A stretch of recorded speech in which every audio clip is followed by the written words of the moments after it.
this is. And for those of you that aren't, just chill. See, we're gonna get down to the other stuff here in a second. But what I'm always trying to get everybody to understand is everything is vibration. So, before we do anything else,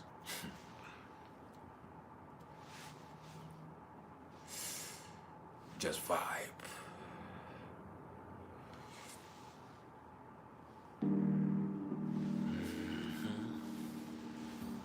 It's Gemini season, baby.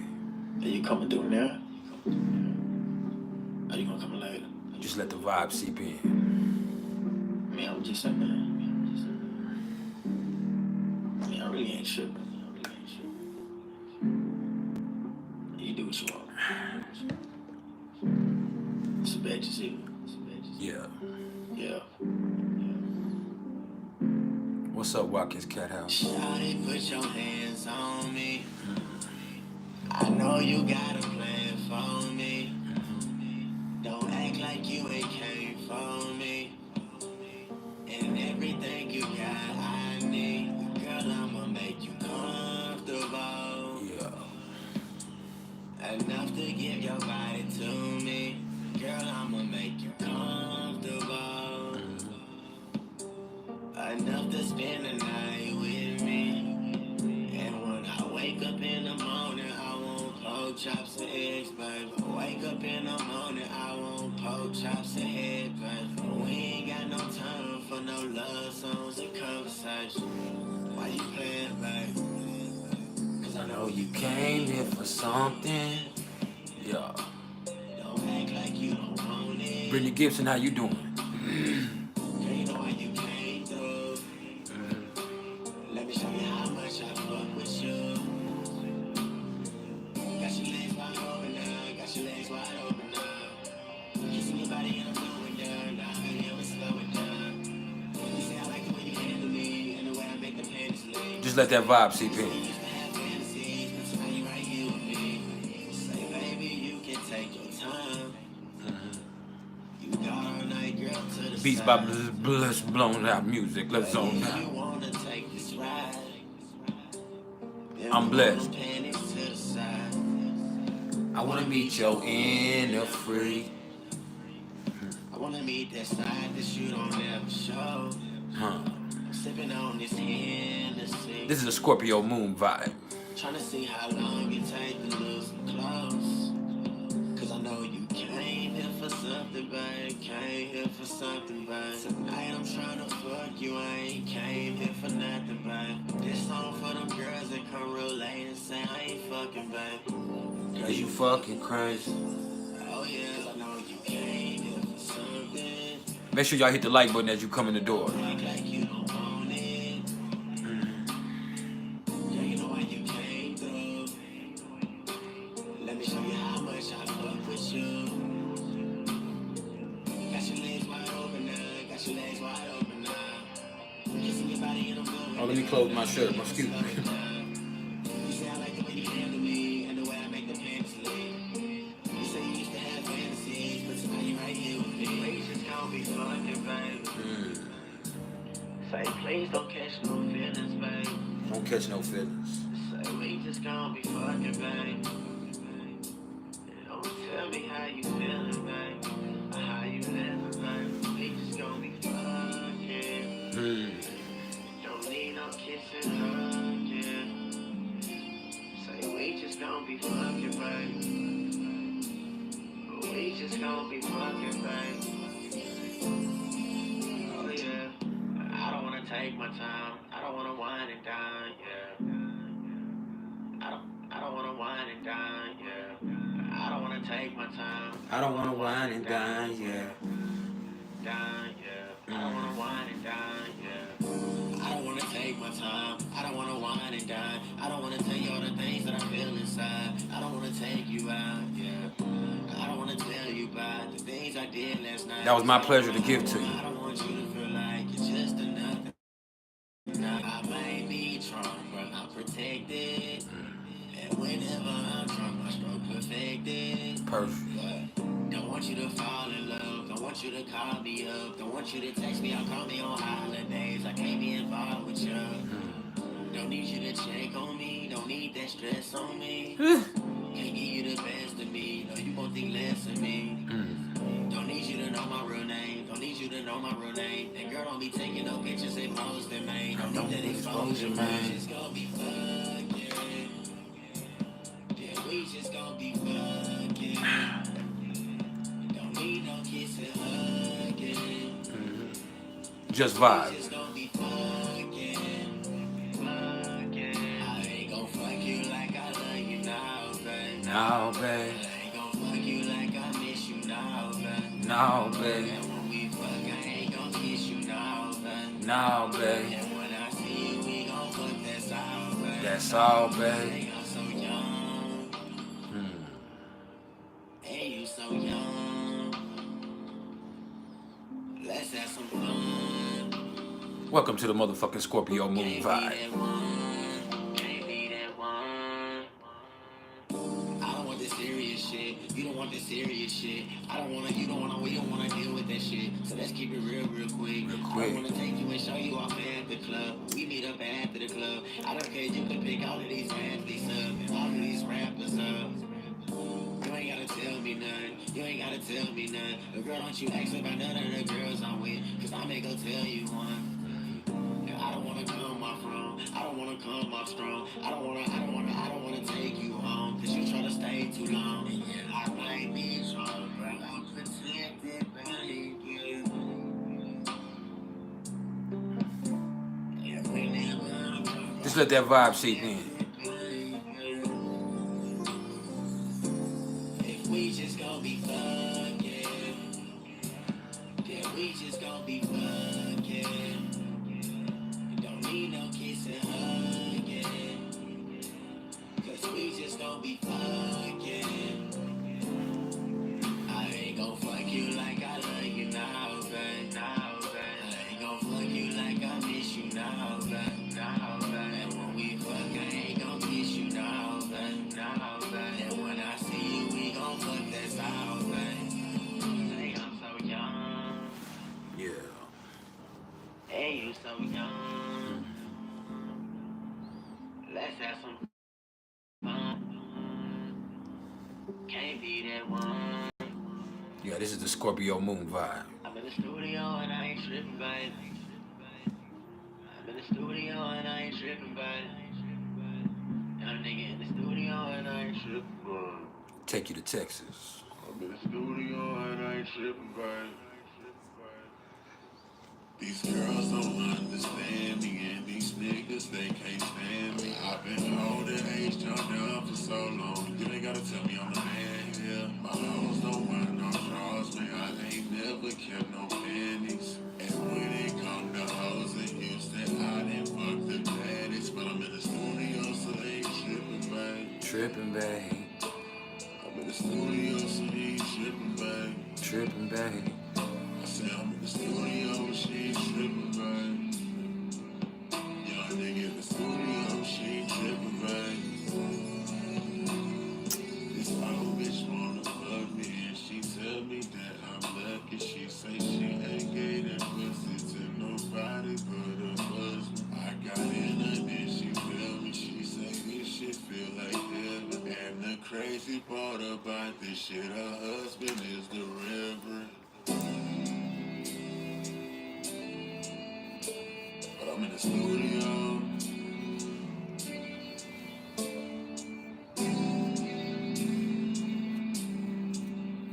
I'm in the studio, so I ain't tripping, babe. Just vibe. Asian wood grain gripping, babe. And when she in the Asian wood grain gripping, babe. I say I'm in the studio, I'm trying to get it, babe. But she trying to fuck me in the studio, she ain't tripping, babe. Oh yeah. Yeah.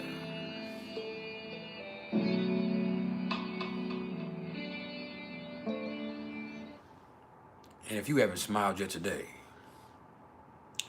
now would be the perfect time to do so. And if you can't find a smile for yourself, please allow me to be the smile on your face. Because at the end of the day, all I am is the smile on your face. All I am is the motherfucking vibe. It's Gemini season.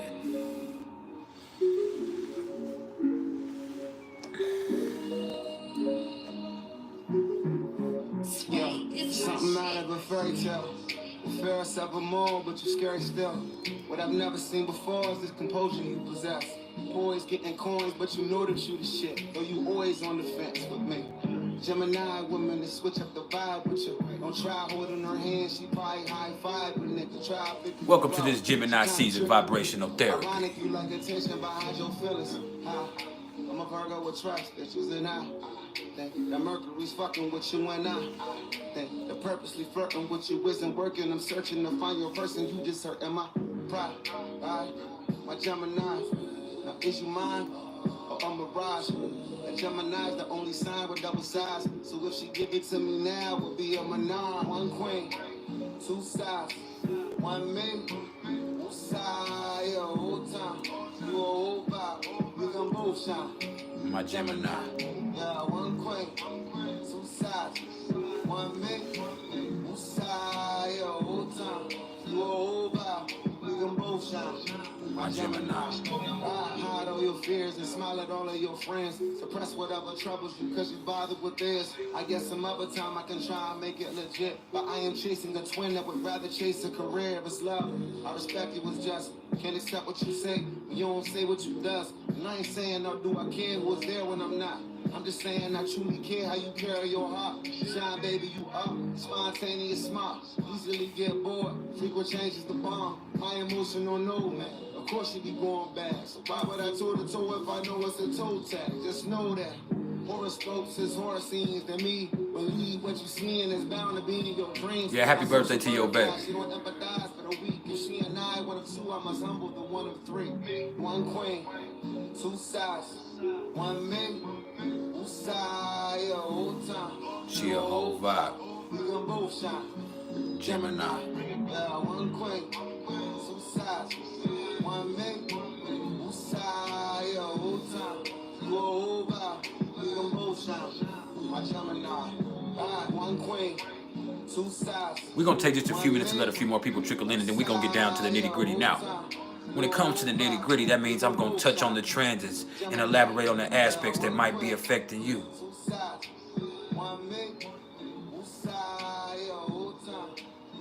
Sarah Woods, there is no cusp.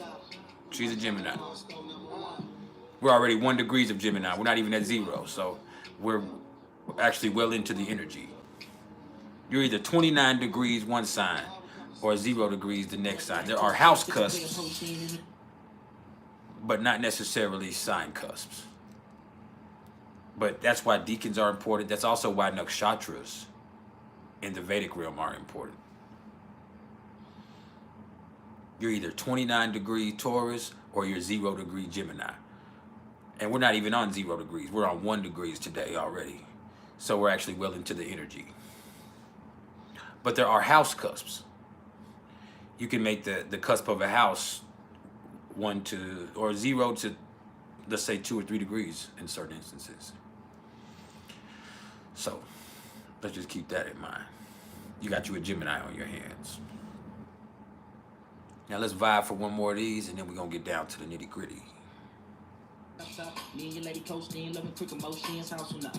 Another night coasting, slipping play a potion in the drop top. Me and your lady coasting, loving quick emotions, house on the ocean with the boat dock. Playing the real, not intending to stop. Me and my niggas steady holding it down, blazing the pound when I'm making the prime. Down the Texas be the place where I find both of my signs. 20 inches above the grind. Since I'm a crook, I was born to climb. Low down is how I'm doing the nines. Niggas you deep in. I call my Puerto Rican, tell I'm creeping. Do you feel I'm freaking for the whole weekend? Like James got me geeking and keeping me speaking. Pimp shit to make the whole these weekend. Don't pee is what I'm drinking. Both bass and thinking. Park the 2 beans and hop in Lincoln. Now we off in the week. Too deep with 4 seats to the coast of the beach. Slow beats, keep it calm and cool. Rubbing the face to my brace when I set the mood. This lady rolling with the cake while I sit the wood. This little chill was only made for 2. So pass the brew and follow what your master do. I know you niggas steady asking you why we cast. I need a few more of y'all to hit that like button. Squash takers on your passion truth. And ain't no way he can stop my style. The little thing gotta make it smile. Back rubs and hot tubs and he rolls and hooks. slow love and present rules with your number one thug. I'm not your man, but I plan this cook. So girl, what's up? Let's go into your fast look. Turn off the screens and the slaps the clutch. You back and grab the touch because the night of the hype's gonna lie with us.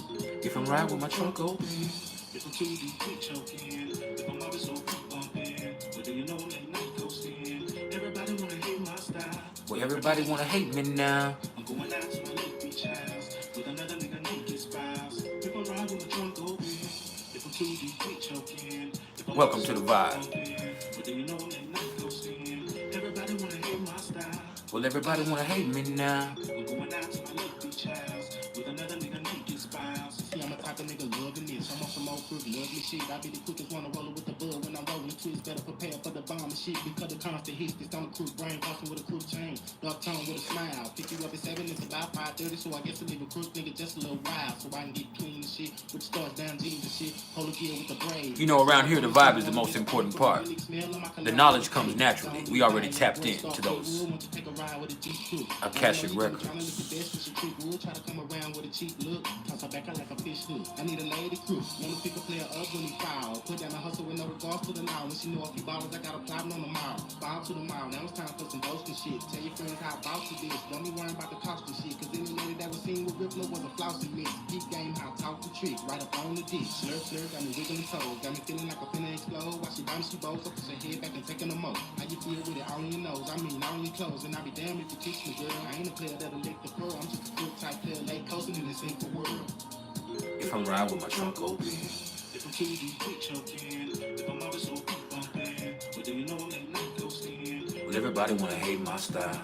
Well, everybody wanna hate me now. I'm going out to my little beach house with another nigga naked spouse. If I'm riding with my trunk open, if I'm too deep, we choking. If I'm always so quick bumping, but then you know that night coasting. Everybody wanna hate my style. Well, everybody wanna hate me now. I'm going out to my little beach house. Now I did it again. Peeping the scene and mixing the lean. Make sure y'all hit that motherfucking like button, man. From the team, from the black, shining clean, living room, European with the move screen. Pimped out just like a dream. The OJ sing a little twin from my queen. I'm sipping on the drink while I'm puffing on the green. I'm trying to debate whether the cherries or the cream. I'm plugged the phone, your page is gone. Don't take me wrong. I'm trying to bounce to the break of dawn. If it's a problem, I'ma take you home. But if it's nothing, I'm gonna make you moan. So girl, don't take too long. Drop me keys, change shirt and thong. Now go ahead on and do that shit. Spread your trick that you did. The one when you gripped and you licked it up so slick. So here's my chain, cause there's no ice up in the freeze. Now handle your biz, crystal fees and seals on the side of the telly while I'm giving it to you steady. I'm butting down the pilly, you rub down the jelly. She lick around the belly while jamming down the kelly. The scene is getting sweaty and heavy, a deadly freak up under the sheets. Work till my water bed leaks. She creeps up out the lace in front of the fireplace and floss it up in my face. She begging me for a taste. She scoop, shakes, and takes it out from bed to wall and keep a nigga dick straight standing tall. I mean, I play this old stick from my pants to jaws. When it was time for me to spit, she ain't even pause. She just squeezing balls, heat and how. I feel this chick, man, I don't even think I seen her flower. She make a nigga wanna ring the law. Between this thing of all, I ain't even gotta see her tomorrow.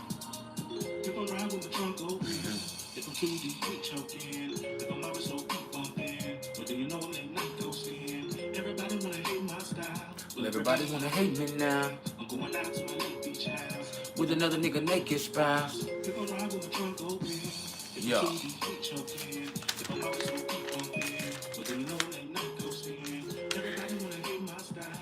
Well, everybody wanna hate me now. I'm going out to my little beach house. You come do now.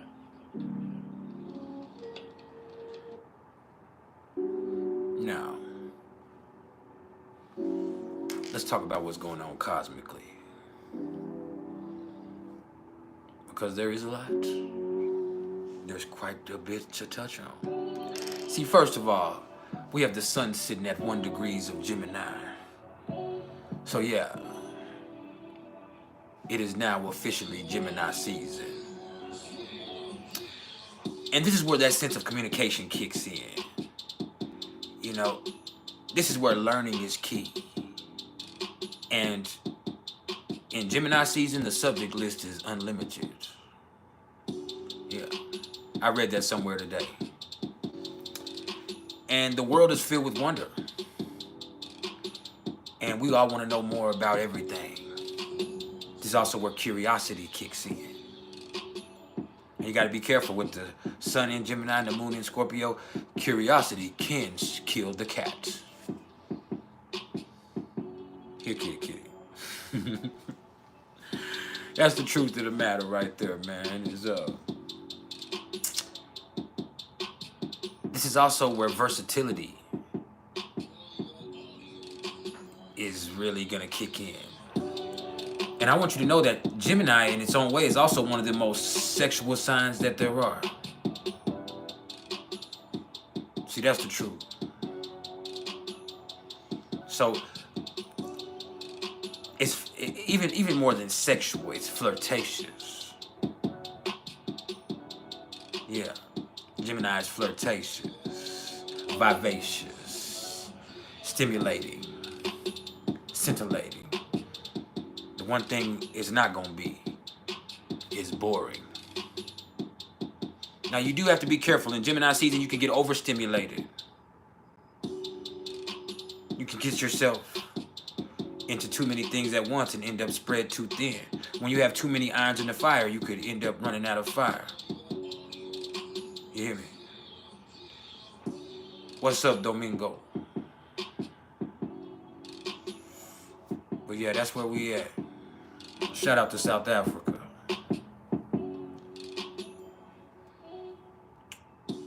And so this is about learning, intelligence, communication, flirtation, stimulation.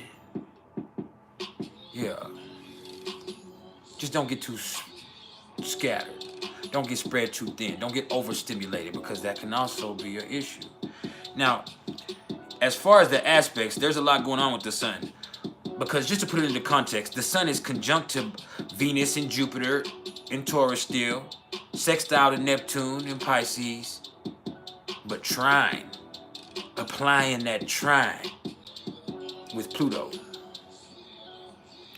So this is interesting in its own right, because when you see the sun conjunct to Venus, there's a light shining on all matter of relationships, and there's also material well-being coming into play. But with this is where communication rules the nation. This is where you can talk your way into something. Yeah. It's a flirty time. This is the perfect time to meet somebody new. Or if you're already committed, this is the perfect time for you to spice things up. This is the perfect time for you to add some motherfucking communication into the mix. This is where you can make it a little bit fun. This is where you need to get it more stimulating. Do you hear me? Stimulate your situation. Now, through that, the worth of things can be enhanced. Seeing that Venus is still in Taurus. Now, with Venus conjunct to the sun conjunct to Jupiter, pardon me. Venus is conjunct to Jupiter too, but with the sun conjunct to Jupiter, that means there's a light shining on abundance and opportunity. And once again, this is where I say you can speak yourself into a better situation. This is where you just gotta be versatile in your approach, and you might end up making some motherfucking money. It's where you gotta talk to people. It's where you can put your skills on display. This is where you can also learn something that might be valuable to you. Jupiter represents learning in its own way, wisdom, philosophy. Gemini in its own way loves to learn. And so, hey, this is where you can learn something valuable. This is where you might also could teach something valuable. This could also be where communication ends up putting you in a place that is at an advantage. You just got to be willing to put the motherfucking effort in. It's an optimistic energy, to say the least. Now, with the sun sextile to Neptune, there's a sense of psychic attunement. This is where communication might not even be necessary, but it might not even be audible, but it's definitely enhancing the situation. This is also where you learn to communicate your imagination.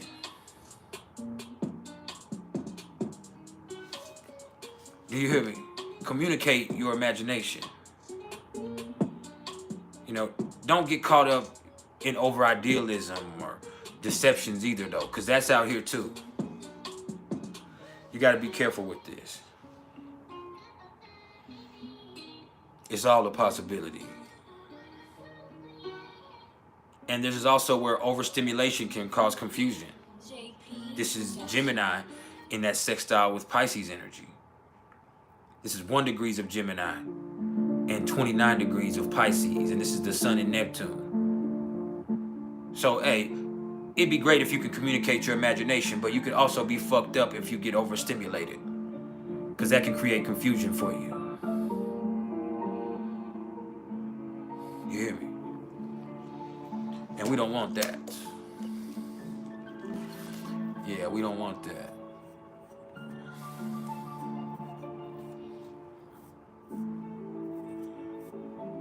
Don't do it. Now, when we look at the Sun being trine to Pluto, that means there's actually a light shining on renewal and healing. But this is an air trine.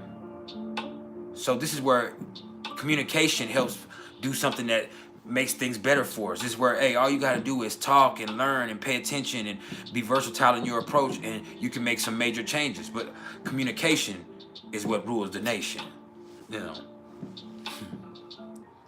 This is a perfect day for empowerment.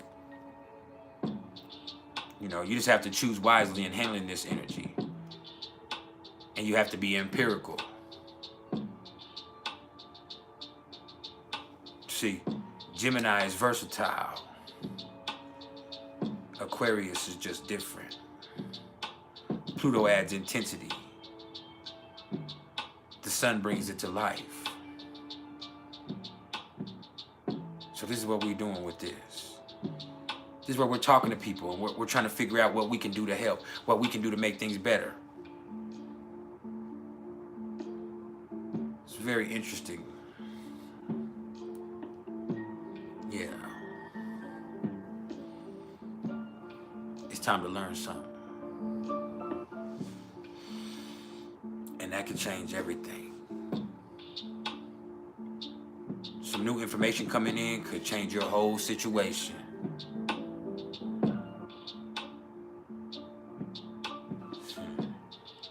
What you know about that?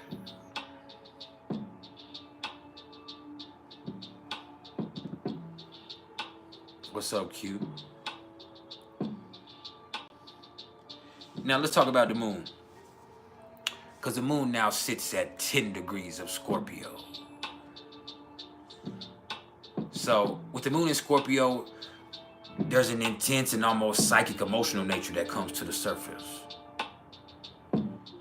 Today, people are gonna be feeling emotionally raw. Everything hits harder, hits deeper, it's more extreme. It's visceral.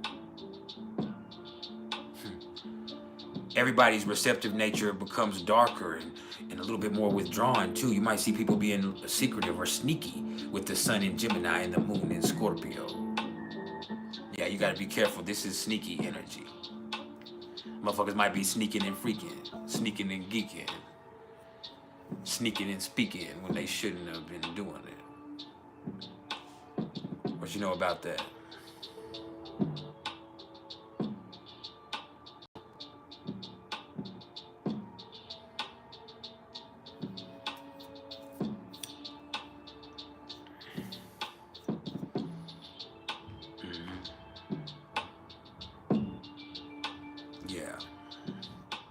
People are more tuned into their feelings, but it also might make people want to hide them or bury them. And they're also tuned into other people's emotional undercurrents. So people can sense when there's something off between you.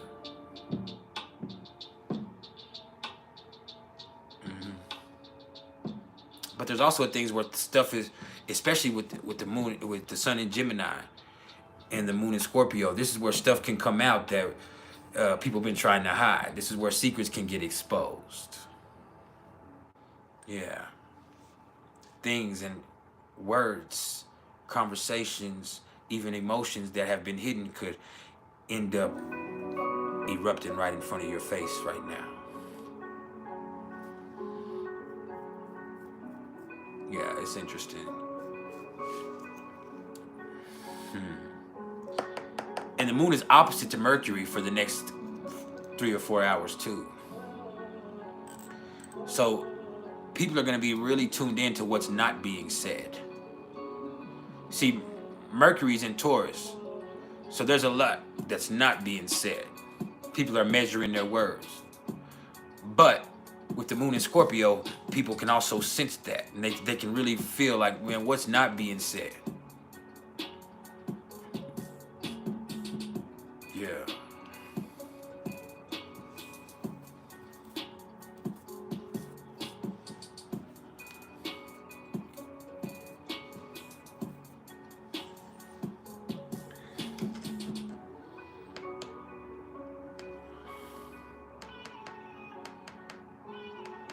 Just vibe.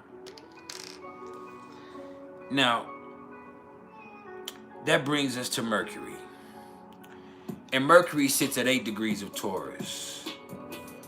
And so, with Mercury in Taurus, there might be an increased ability to ground your ideas in reality. And people aren't going to say anything unless it's worth saying. And everybody's likely to spend more time thinking about their finances or material situations. And people are going to be trying to maximize their resources and their talents. And you might see that your thought process is a little slower than normal, but it's more determined than usual also. So it might take you a little bit longer to get things, but once you got it, and you have it, and it's yours. People want to take the time to thoroughly understand what's going down.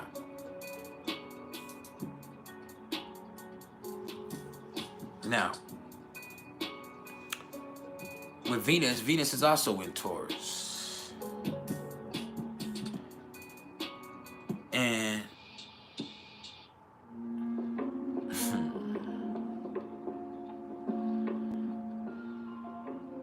let me tell you about Venus in Taurus.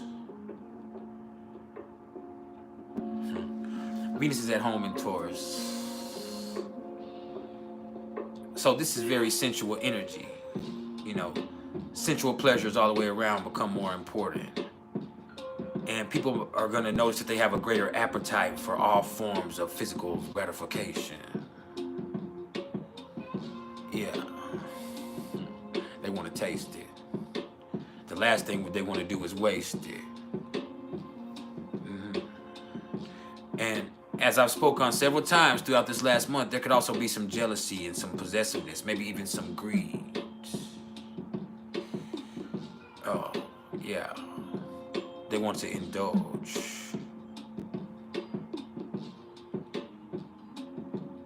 This is where taste comes into play. This is where there's a heightened appreciation for all things. Yeah. You gotta be careful. Times like this can be addicting. And Venus is conjunct to Jupiter and Uranus still on opposite ends, but sextile to Neptune. So when you see Venus doing what Venus is doing, first of all, with Venus conjunct to Jupiter, this is actually some of the luckiest energy that there is, especially when it's in Taurus. So this is where you could easily come into some money. Yeah. With Venus conjunct to Jupiter, I read something that said opportunities are abound for romance, harmony, and to increase your financial well-being. And I couldn't agree more professionally. Yeah. And with beauty being fueled by optimism, it's hard to feel anything other than joy today. Yeah. This is where you want to enjoy the process. This is where you want to make the most of it. I don't think you heard me.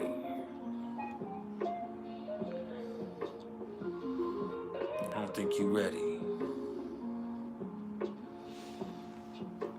It can be addicting. Yeah. Can y'all hear me loud enough? Let me know.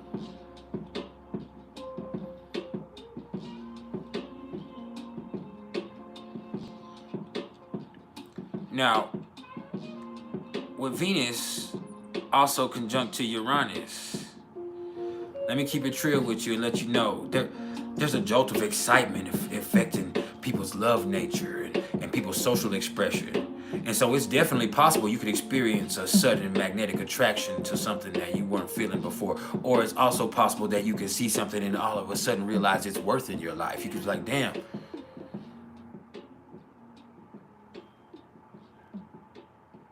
I really enjoy that. That's mine. I need that.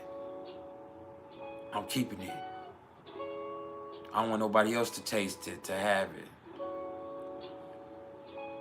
And it's going to be hard to stick to a routine with Venus conjunct Jupiter. It's like, man, I want to do something different. I want to enjoy doing something different. And guess what? You should. Lord knows you should. But Venus is also sextile to Neptune. So this is a beautifully creative energy. This is where you can create something divine.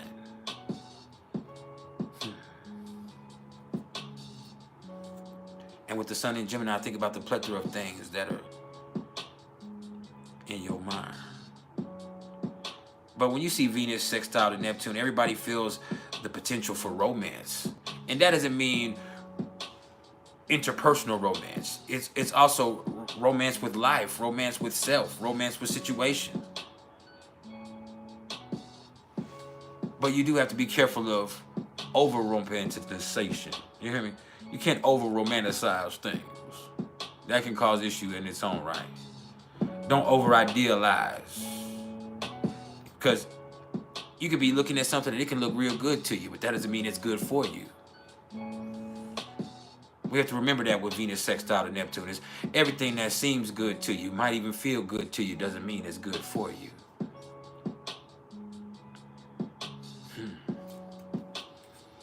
That's a hard lesson learned.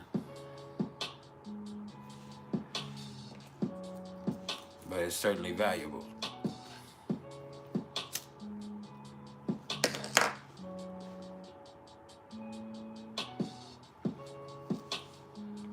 Hold up.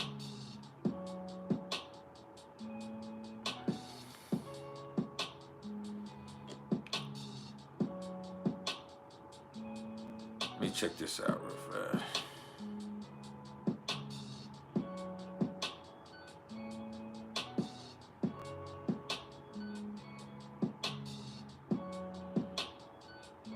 Sorry, I gotta check my. I have a customer or a client. Well, I don't know if they're only a one-time buyer, I would say they're a customer, right? But if y'all have a continued rapport and y'all have a service that you have dealt with more than once, I think it would be more of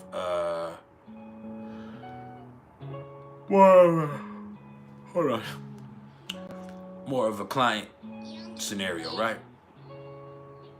Sorry, that gummy kicked in. I just be smoking for sure. I have actually stopped smoking. I've been just on the gummies. I came and smoke on here because it's a habit, but I really don't even smoke anymore. So this is a 4/2/1995. So that's 14, 10, 24, 6. So 6. So 4 plus 2 plus 6. That's 12.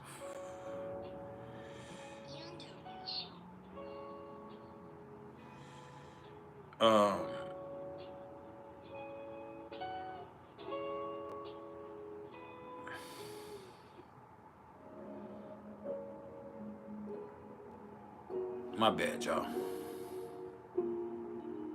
This is big from where?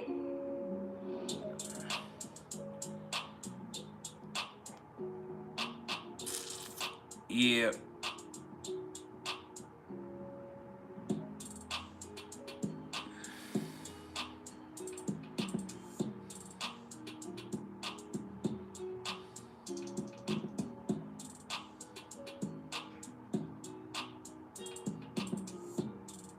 All right, that's good. What's up, Heather?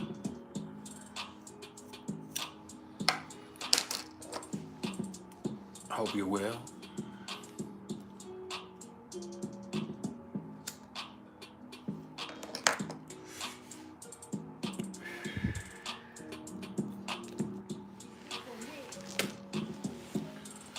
Hope you're well.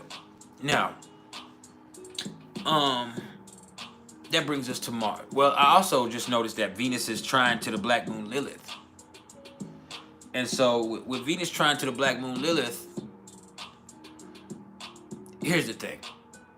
People know exactly what they want, and they know exactly how they want things to go. And that could pay off beautifully if you get that. But if you're not able to access that which you are so particular about, that can cause some frustrations. Or there can be some little bitty small stuff that starts to bother you because you want a certain situation to be perfect. So that's actually a very interesting energy in its own right. Hold up, is it raining out there? Oh, we got a rainstorm out there. That's beautiful. It doesn't rain a lot in Narnia, so I love the rain.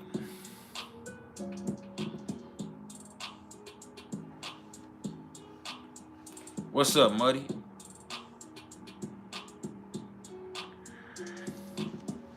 Ask your question. Now,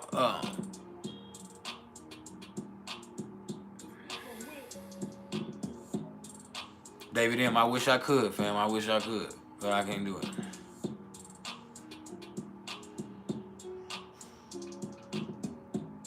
You crazy. Muddy, you said, and I know you're just trolling, but I'm going to answer it for you just because I want to entertain you. You said, is it fair that your fiance doesn't want to have sex because it's painful because you're super girthy? You don't want to leave her because you love her, but it's hard not being sexually active like you used to. What should you do?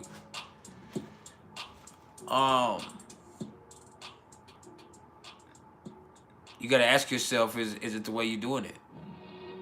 Because if it's wet enough, that wouldn't be a problem. You hear me? If it's wet enough,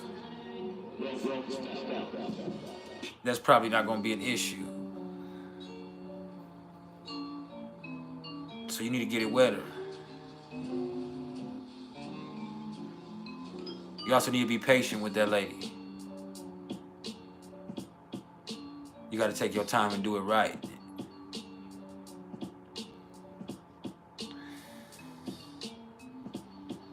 Take your time and do it right. Don't leave her.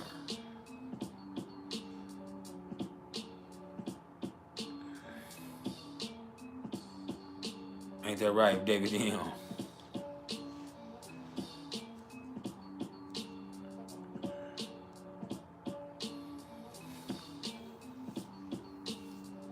Now,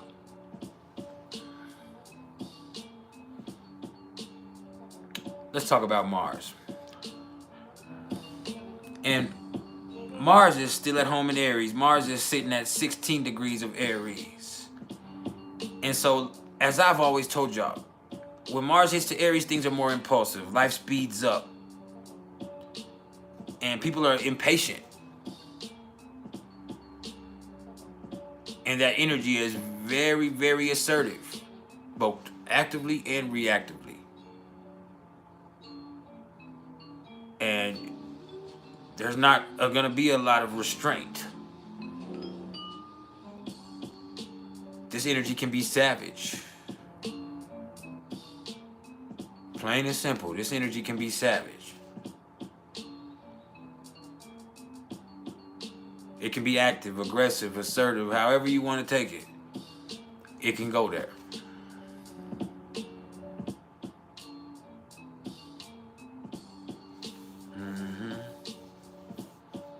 And in general, the urge to assert independence and your individual wants are a lot more pronounced right this moment.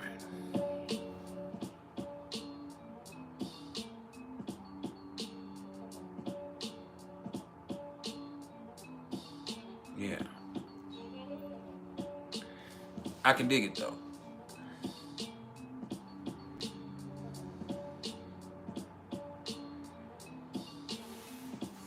I can definitely dig it. Sturgis has a jewelry and crystal business.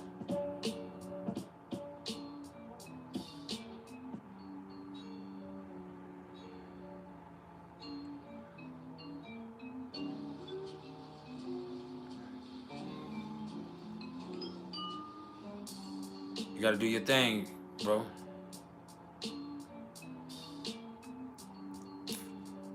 I don't know, Nichelle. I don't know. I haven't been here in a while. I mean, it hasn't been hit or miss. I haven't came since last week.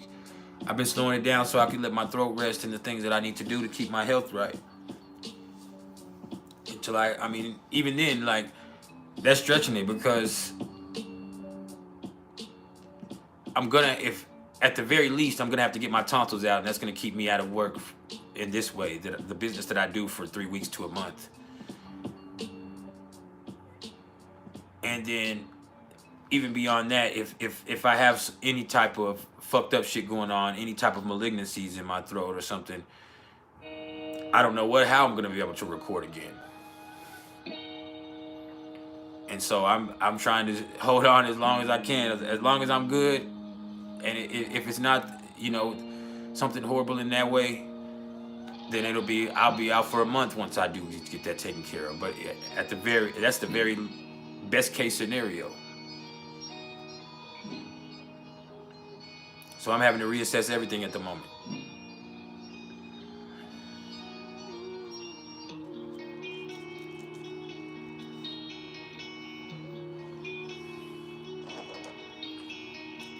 Everything. Hey, who the fuck is Danny one of one? Fine.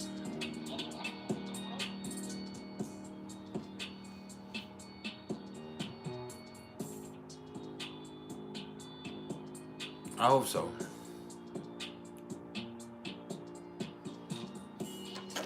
I certainly hope so.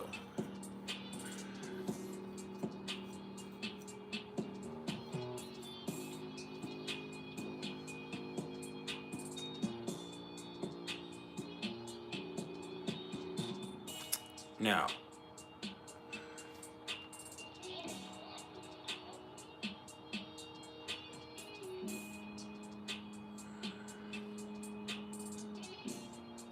you and me both, Michelle.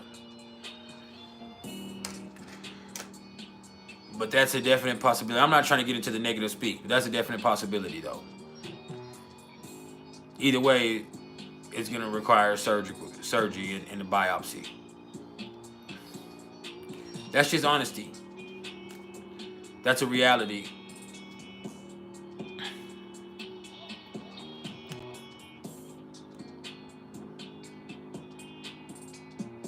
So, Mars is not really making any major aspects of anything, but it is on my ass. I have to take a trip tomorrow night across the country, and it couldn't be a worse time for me to take a trip. I got the full moon that's occurring on Thursday conjunct my Saturn. I mean, the full moon exactly conjunct my Saturn. I got Mercury square my Mercury. I mean, square my Venus. I have Venus will be doing a little something positive, but not really. I mean, Venus is sextile my Mercury. I got Mars on my descendant in my 7th house. And I already got legal issues. I already have legal issues. So I got Mars in Aries in my now sitting on my descendant, moving into my 7th house where it'll be on my descendant. So that means opposite my ascendant, and then coming into a square with my natal Mars when it gets to 21 degrees. It's really already coming into the square in the next couple of days. So Mars square Mars. And Mars opposite my lady's moon. Mars also conjunct the North Node, so that kind of forces certain situations. I got Jupiter coming to help a little bit, but what already is helping, and Jupiter is sextile to my Mercury, so that might be something that's cool for the trip. I got Saturn conjunct my Jupiter. I got Uranus in my 8th house of Taurus. That rules the throat. I got Neptune in my 6th house. I got Pluto opposite my Mercury. So I got a lot of bullshit going on, man.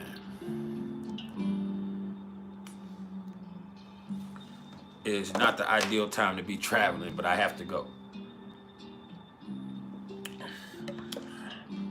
And I'm going into the heart of the beast.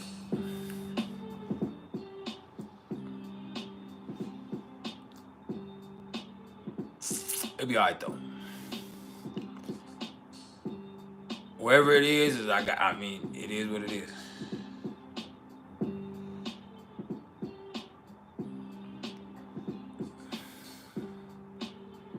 I'm going across the country, Tina Claire Marie. I care not to speak on where I'm going, but I'm going where I have legal trouble at. So that's not a good, that's not a, man. And it's also a very emotional trip. Because I'm going to see my dad. And I haven't seen my dad in a year. And my dad he has been on dialysis for almost 10 years now. He goes to dialysis 4 times a week. He also has cirrhosis of the liver now, to where he has to go get 2 liters of fluid pumped off of him once a week. So not only do I have my own shit going on, but I'm also going to go see my dad probably for the last time that I'm going to see him alive, because I don't just visit him like that. I live across the country. And so unless something happens,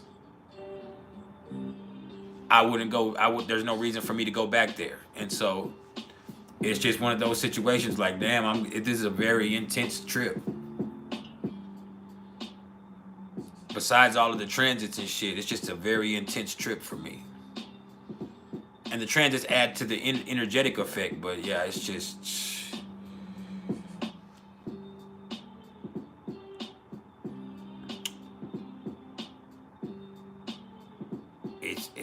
It's some serious shit. Yeah, Mama and the boys are going. I'm not even going for me. I'm going because they have something going on. It's my wife's niece's graduation. So we have to... And she's not missing it for anything. Hell, she got legal issues there. She has legal issues there. And that's the worst thing we need to be... I mean, it's the last place we need to go at the worst time to go. But we got to do it. So whatever it is what it is. It has to happen. It's going to happen. It's just... And maybe nothing. But the energy of it alone is very serious.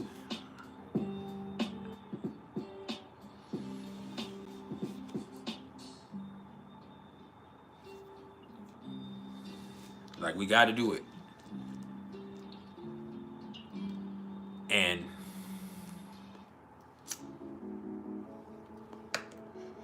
it's already been paid for. It's already been set into motion. It's already fucking fucked up.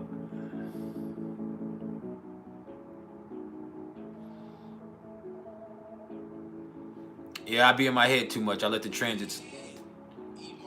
And I'm already in my head. Like I said, I already have my major health issues going on. Like...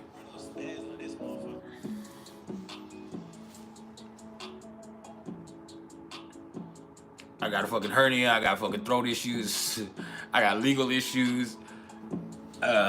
She ain't got nothing physical, but she has legal issues, and like, we going. You understand? And just hopefully there's an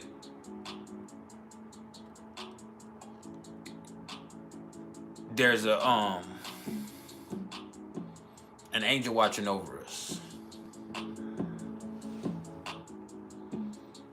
And you know, whatever it is what it is. It's a part of life. You got to deal with whatever that comes your way. Can't stop living.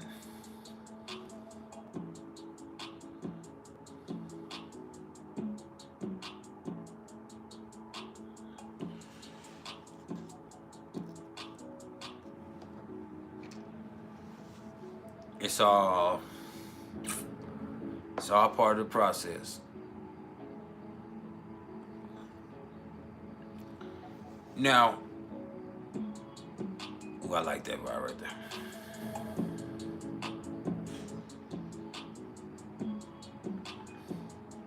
It's one of those things that it's too late to be scared. You just got to go and see what happens.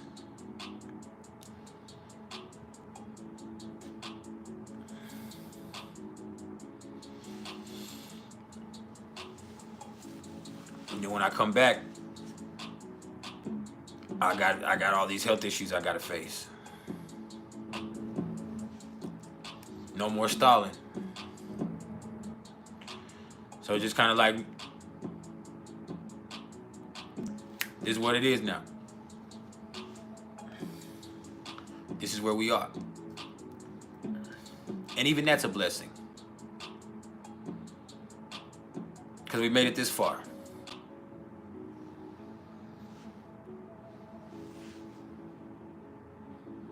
But yeah. We all going, the dog, all of us, so it is what it is, man.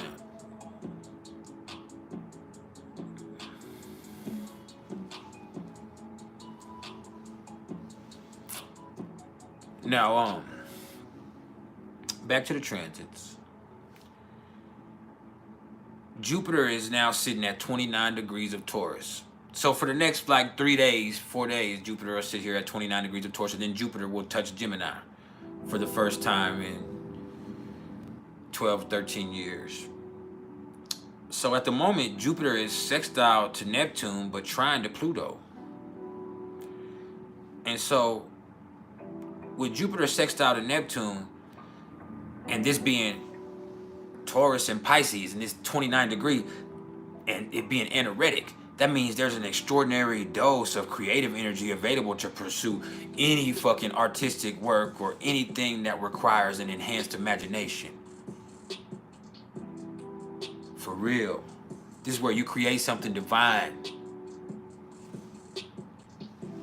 This is where you take your imagination and you take the divinity of your mind and you make it pay off for you. There's also a beautiful spiritual knowing that permeates the air, along with compassion that helps bring people together on a whole level. See,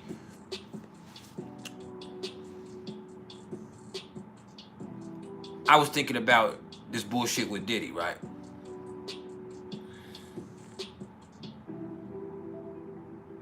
And once you see something like that, visibly, and all of us saw this video of him beating the shit out of this woman, the people as a whole felt a sense of compassion, and there's also a certain line that has to cross. And people are still playing about it, but there's this thing now where there's a certain value, like, bro, there's a certain value system that kicks in, like, bro, that ain't right, bro, like, that's a fucking woman, and you beating the shit out of her like that. Now, you do have some in the culture that come with the bullshit like, well, what did she do? Man, it don't fucking matter. I have a wife who's an Aries rising. There's been times where she didn't, especially when she used to drink, she doesn't anymore, but there was times where she done knocked me all upside my fucking head and did all types of shit. You have to have some type of restraint. There's no need for me to assert myself physically. And when you can't control yourself and you assert yourself physically like that, it's nothing but weakness. It's nothing but trash. If you as a male are so weak mentally that you have to assert your physicality when dealing with a woman or someone that's female,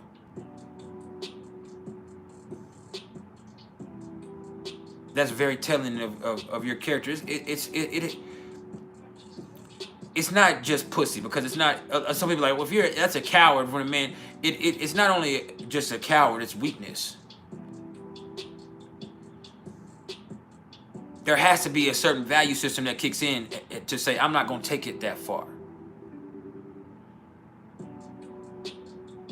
I argue and yell with my lady so many times, but there's a certain physicality that I would never assert, because that's not necessary.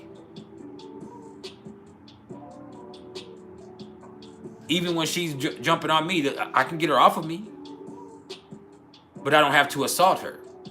And she had, like I said, she hasn't done that. But there's times when she drank where she hit me with TVs, and she come over there. She's an Aries rising. She'll come over there and sock me. And I've had to exercise restraint. But exercising restraint is what you have to do. And so there's a certain thing with this where the people saw that, and it invoked certain emotions. There's a certain value system that kicks in. There's a certain boundary that comes into play. Like, look, I wouldn't take it there. And there's a sense of compassion that kicks in. People saw that and it's like, damn. You see all types of celebrities, dudes that play all the time. They say, hey man, when he put this apology in, say, hey man, I don't know why you apologizing to the public. You need to be apologizing to Cassie.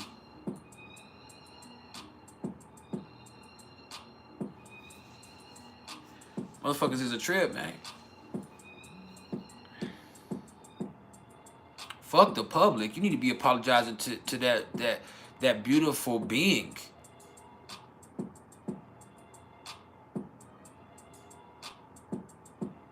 And so it's just interesting to where it's compassion that can bring us together. But there's also confusion about values. And this allows you to see where certain people's value system is lacking principle. Oh, I played and I had all the motherfucking thumbnails of Diddy. Y'all know that, but I'm not playing about that shit no more. It's nothing to play about. Not in any way, form, or fashion. That shit ain't nothing to play with, cuz.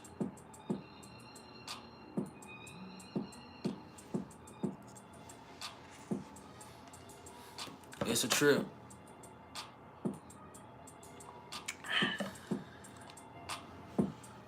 But beyond that, man, when you see Jupiter trine to Pluto, that means we're in very powerful times. You know, there's an abundant potential for healing and regeneration, but it comes through conversation. This is Gemini and Aquarius. There's some difficult conversations that have to be had, and through that, man, things can get better. Things will get better, but people have to address certain shit. And it starts up here. This is an air trine. Right now, it's the value system of it because it's still in Taurus. But as this progresses over the next 4 days into Jupiter in Gemini, then what it does is it starts to call conversations into the mix. And then through this, you can kind of see what changes need to be addressed. But letting go of the past is going to become an important component of the necessary changes involved with Jupiter trine to Pluto.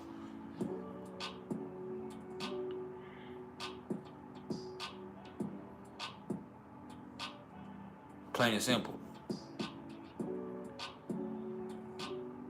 This is the time where we need to get in touch with our own power center and try to direct that energy to manifest a breakthrough.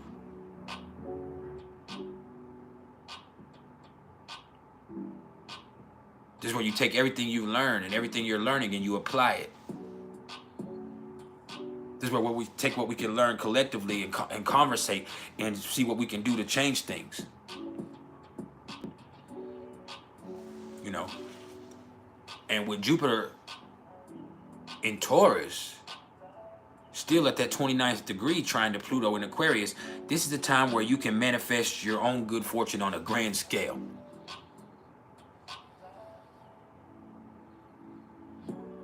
But you got to apply yourself, Smokey. Plain and simple. You got to apply yourself.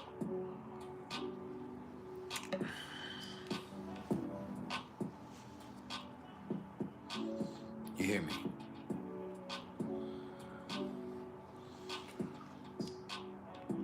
Now,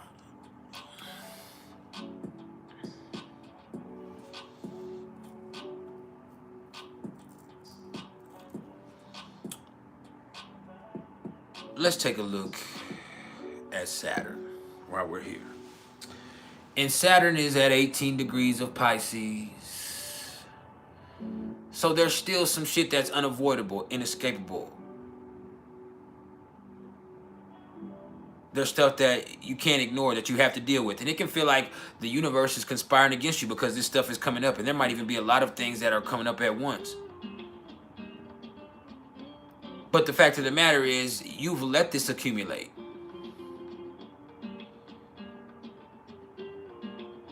You let it accumulate. The world isn't against you. Life isn't out to get you. You've let these problems accumulate in your life. You've let the resentment build up. You've continued to ignore things, so now it's a problem. This is not your karma coming to get you. Because your karma doesn't come to get you. It's always been there. Now you're just being faced with it. Yeah. It's like, damn, the universe is in your face with it.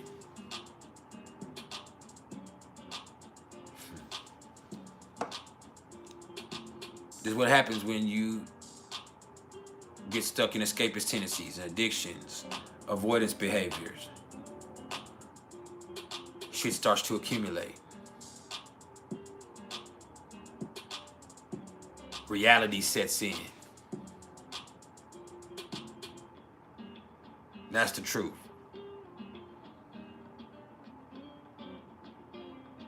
Nothing's out to get you. Life is just doing what life does.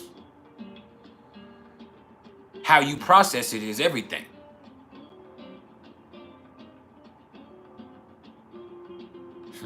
You got to stop fooling yourself. You got to stop ignoring shit. You got to stop trying to escape your issues.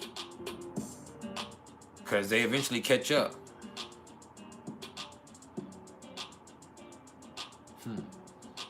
That's when you realize those escapist tendencies, those addictions, those avoidance behaviors are issues in themselves that you have to address.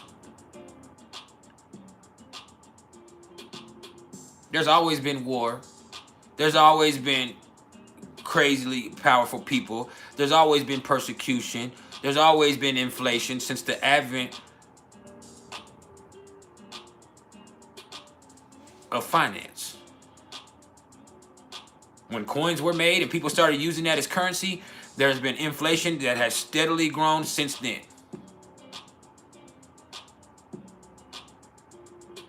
The more shit they make, the more shit they discover, the more shit they can charge your ass for.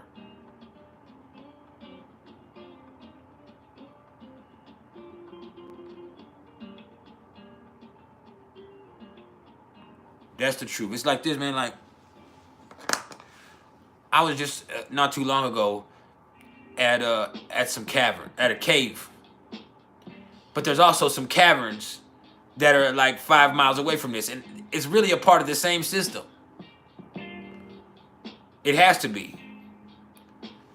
And the cave, they charge you, $40 a person to go in there and look in the caves.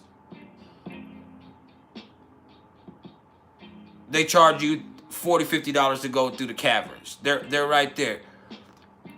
And that shit, like, you're charging me to go in the cave? When we did it because we want to go, but it's like they didn't monetize that. A natural wonder of the earth. This is not something you created. This is not something that you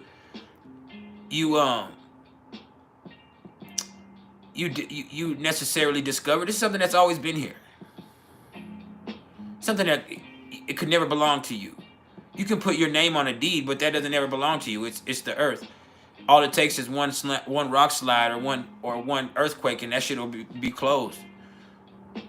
Same thing with something else.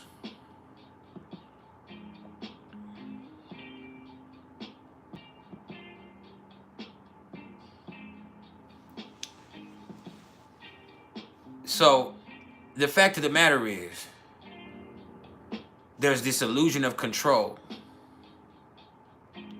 Fact of the matter is, there's this thing where you have to realize life is just doing what life does. Life is just lifing.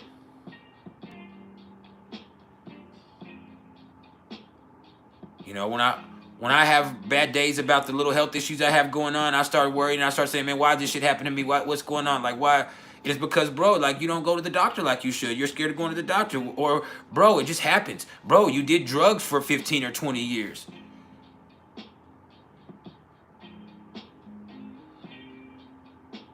Bro, you were fucking around with all types of girls. Doing everything.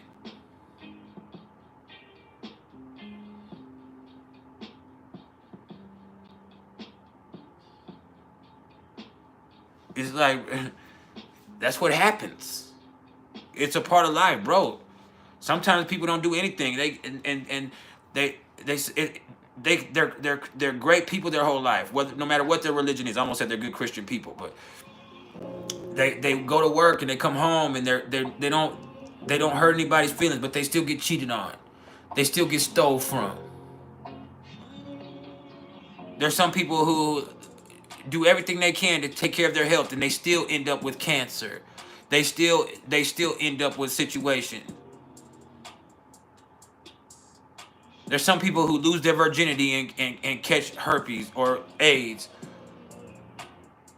The first time, I knew a friend of mine that I was in college with. And a lot of people made fun of her, and a lot of people, but like she and I mean, now it's not a big deal once you're grown, but back then, you know, everybody knew, especially us that were roommates with her, everybody knew that she had herpes. And she actually was that situation where it was the first or second time that she's ever been intimate with anybody. And the dude she messed with gave that to her. And it's not that it wasn't a big deal in her life. The problem was everybody knowing it.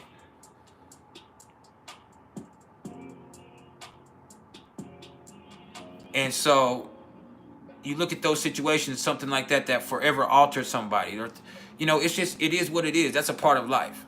It's a part of being on this physical plane. A part of love is heartbreak. If you're loving and you're involved with somebody, there's a chance you might get your feelings hurt. There's a chance that you might get your heart broke. That's a part of love. People have misunderstandings. People fall out. People fuck you over. That shit happens. It's a part of life. When you harbor resentment for that, it just holds you down. When you have fear, like I have, of health issues and stuff like that, and it only allows things to fester. It only makes things worse when you do finally address it. And then the fear in itself has made things worse. Stressing has lowered my immune system, which would allow things to take place that probably would have never happened because my immune system was very strong just a year or two ago. But sitting up here stressing constantly for a whole year did nothing but make things worse.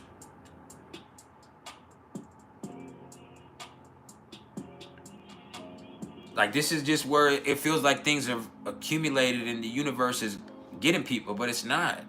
It's just life doing what life does.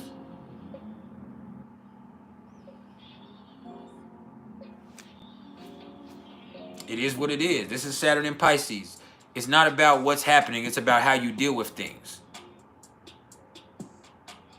That's Pisces. You lose hope? You gave up on life? That shit's crazy. I stopped enjoying life for a whole year. It's been a year now since all this shit started. Exactly a year since I first told you, hey man, I'm having some digestive issues. That's where it all started. I started obsessing about that, which now I know it's just digestive issues. It's just IBS. It's just fucking, it's just me, the mind-gut connection. And then from that, I've created other issues. But steadily worrying about that.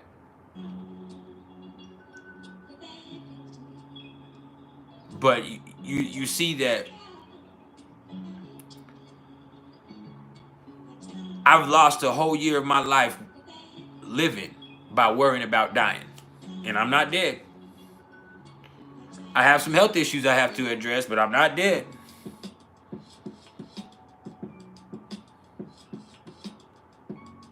I have issues, but I'm not even sick. Hopefully, I don't get that way, but I'm not even sick at the moment. I'm strong.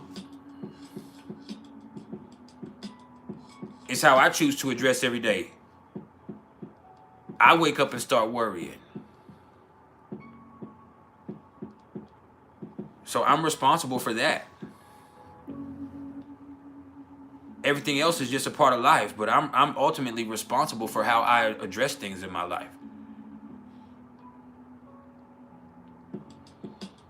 And so you got to realize how you address things or how you process things is just as important as everything else. And so you have to be willing to deal with your stuff.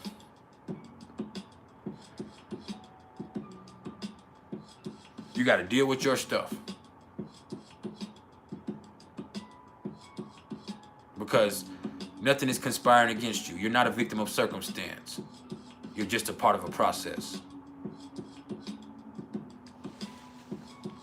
This is all a part of a process. A process that you yourself signed up for. I honestly believe that. This is something that you yourself signed up for.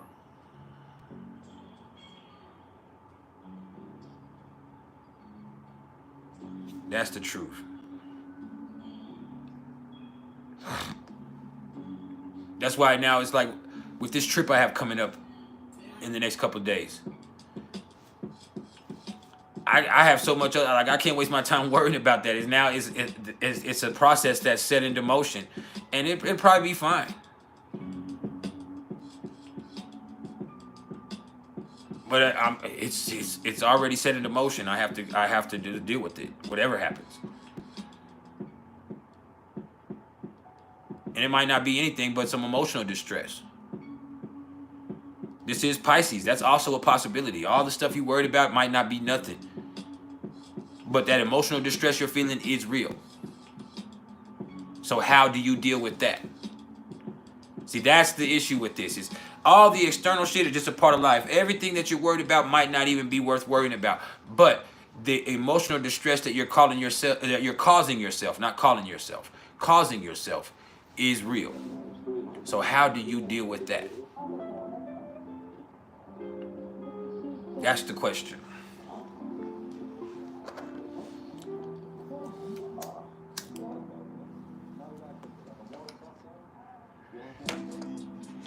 Yeah, it's real. Now, next we have Uranus, and Uranus is sitting at 23 degrees of Taurus. And look, you just can't get stuck or stubborn. You have to realize that this is not a stable environment. Because of the nature of the world, the market financially is not stable. The value of things changes wildly. But there are so many unique opportunities for you to profit. And if you can find some way to be adaptable in that, you might even can prosper. But you can't get stuck on some small shit. See, Uranus is trying to the Black Moon Lilith.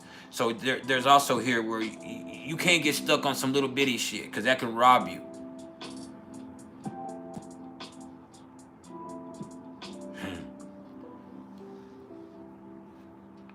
It's crazy.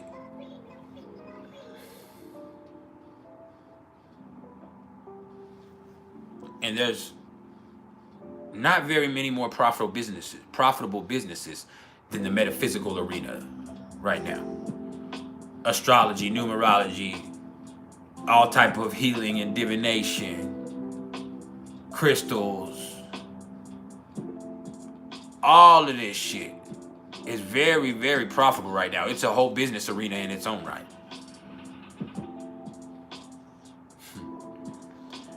I'm an astrologer by trade, and I'm also a numerologist.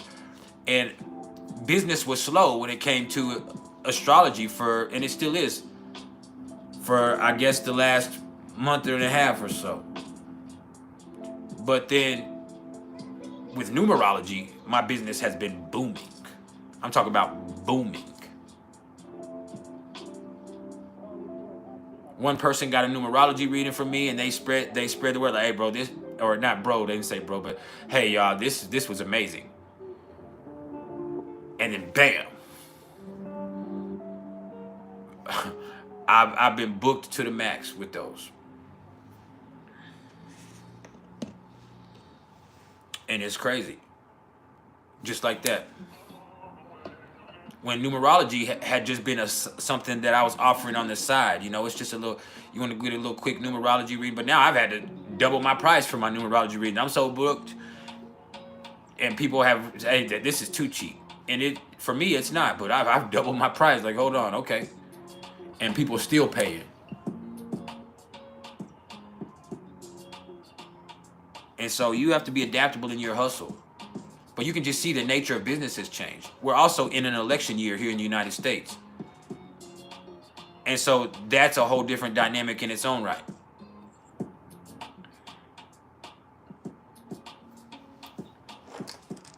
Because there's certain things that are influencing the market that just keep it from being stable. But what you can do is secure a bag. There's so many opportunities to do so.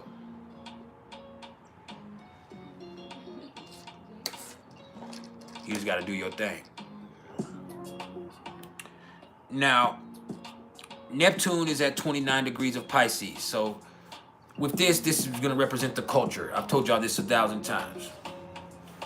Neptune represents the culture. And with Neptune in Pisces, people are more tuned in to each other.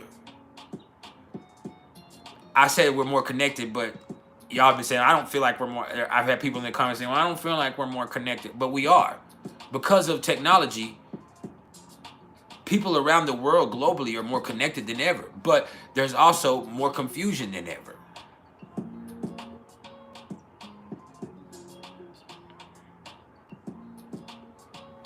Like, we are tapped in.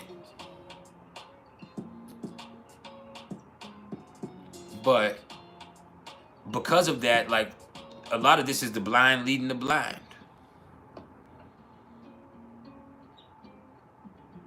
It's nothing but constant transport of misinformation. Plain and simple. Like, it's lies on lies on lies on lies. And people just spreading more and more lies, and people believing it, and people getting caught up in bullshit, and it's just a constant thing for us.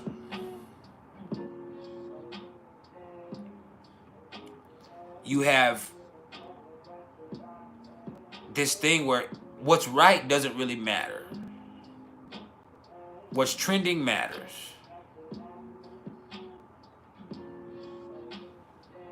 What's real doesn't even matter because no one knows what real is anymore.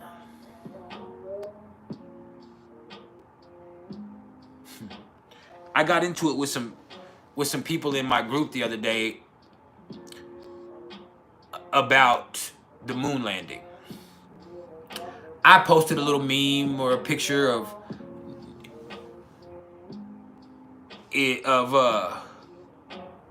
Neil Armstrong's boots.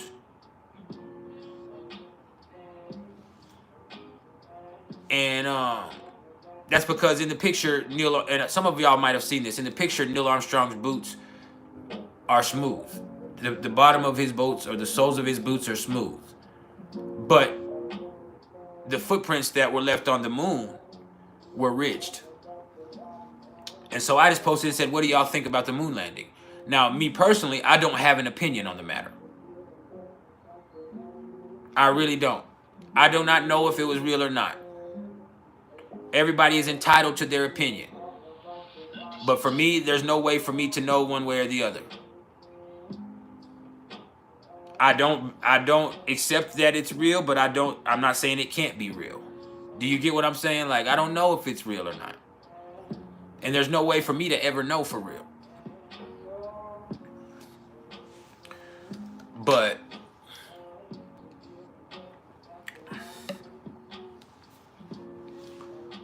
you see, us as humans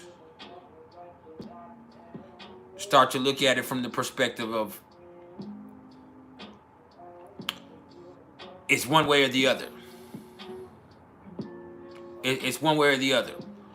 And so I had so many people come on there and say, well, it has to be real because of this. It's real because of this and this and this and this. And I believe in the United States government, and I believe in this and this and this. And I know the government be lying, but I believe them. And I've been to the Space Museum. I had some people say I live 5 minutes from Cape Canaveral. I see the rockets go off, and that's fine. But do you know where they're going? And I just said, I don't know what I believe. I said, I don't know if I even believe in space that the way people have made us to believe space is. And that doesn't mean that I don't believe it. I just said I don't know. But as soon as I did that, there was so many people that attacked me and said, you're just delusional, you're just stupid. And I'm like, okay, well, I just said I don't know what to believe. So how am I delusional or stupid? It sounds to me like you're delusional. Because I don't know what's real or what to believe.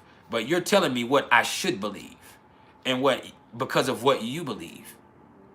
And you're telling me I'm stupid or I'm delusional because I don't accept what you accept when you don't even know.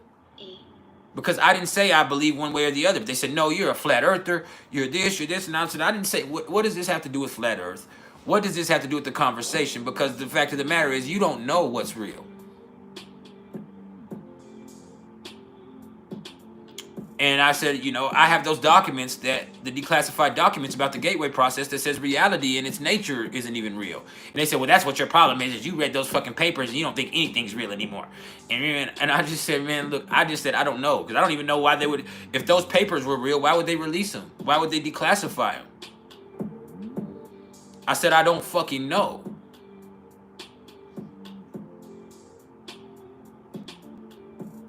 I have people say, well, I work with actual astronauts and you're disrespecting me and them in our profession. And I'm like, just because they're astronauts doesn't mean that they're going to outer space or that the moon is in outer space or that they're going, because we know they're not going to the moon, that they know what is going on. And they said, well, Russia confirmed that we went to the moon in 1969, that we landed on the moon. How? Was Russia there with us? No. Russia confirmed that we reported to them that we went to the moon. And once again, when I start talking like that, it makes it seem like I don't believe it. But I don't know what to believe because it could have happened. I just don't know.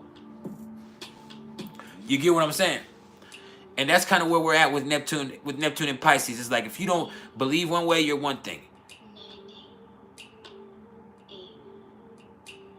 I said that I don't know if I agree with certain agendas as far as them trying to make a child at 3 or 4 years old decide if they're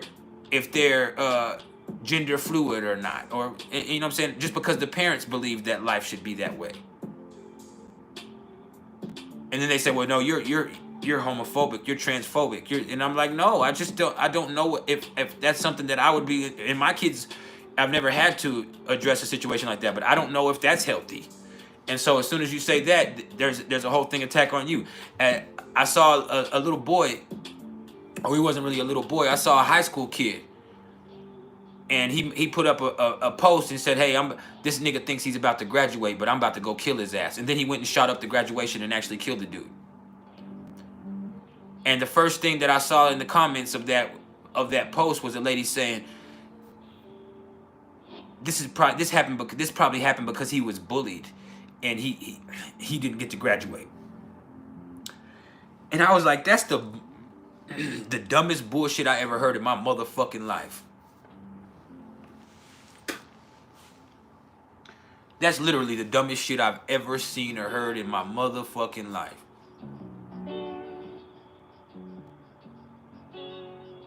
Do you hear me?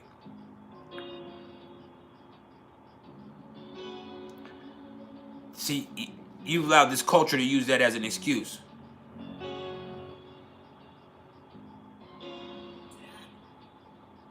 You allowed this culture to create something that you have to be.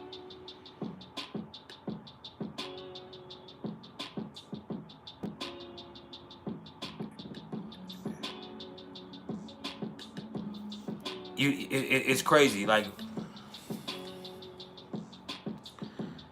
it's the culture. The culture we've created has made that type of behavior excusable.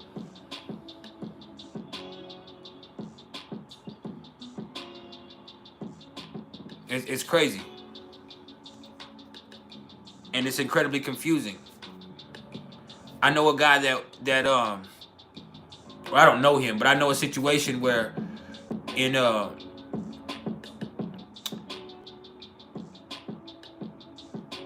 Colorado Springs, Colorado, a guy goes in and he shoots up a bar full of gay people. A bar that he's frequented. Because he couldn't identify with that part of himself. That he actually was a patron there. He actually did indulge in those activities. And people say, well, right after it, they said that was gay hate. No, it was self-hate.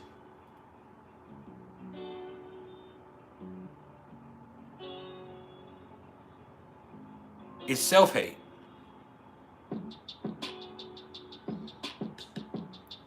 But you just see that this is the culture that we've created amongst us. Instead of us being more compassionate, we're more dangerous. Reality is not just convoluted, it's diluted. Because what's real doesn't matter. What's popular and what's accepted is what's mattering right now. And we all are operating off projections.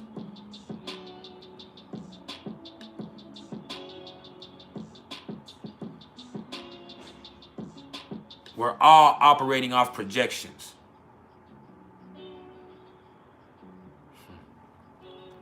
It doesn't matter what the situation really is. It's a matter of how the public perceives it. And how the public perceives it depends on how they received it.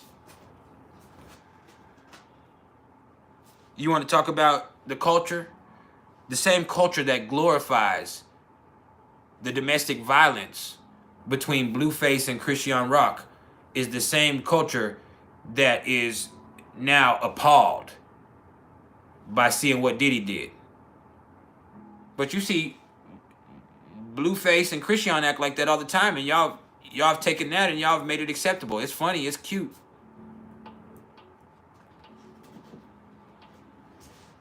Y'all made him famous because of that, because it damn sure ain't because of the music.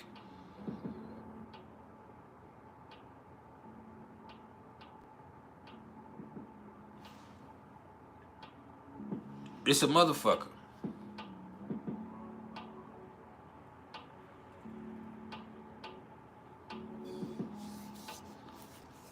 We live in an incredibly confused culture when we should just be compassionate.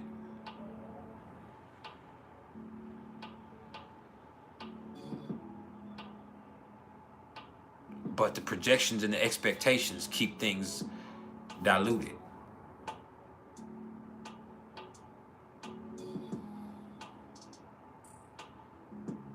We're in a time where spirituality is a fad. People in this spirituality fad have forgotten what spirituality is. People want you to be involved in a sector. People want it to be something. Getting your mind and your body and your soul right is something that is a part of a process and a journey of betterment. But now you get condemned one way or the other if you're not in the process that somebody else is in.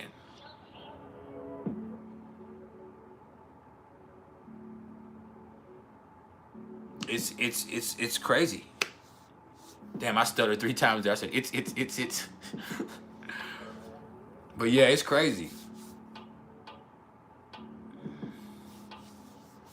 Heather, you probably wouldn't. You white America. Blueface and Christian Rock.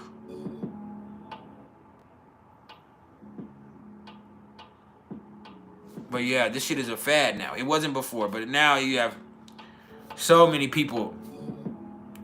And then you also have a thing where people want to diagnose themselves with mental illnesses.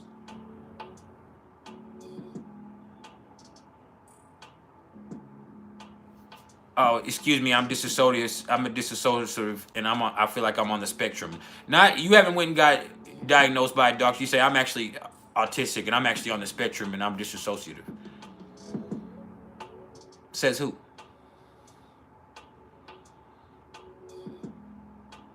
You did me dirty. You're a narcissist. Terms like bully and narcissist are thrown around to where those terms are now a fad. You're not a sorry motherfucker. You're a narcissist.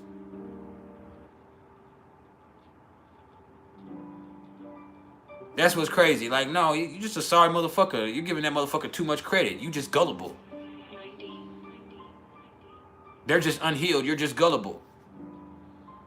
They're just trash sometimes. Like some people, a person can be trash without being a fucking narcissist. A person can disagree with you without bullying you.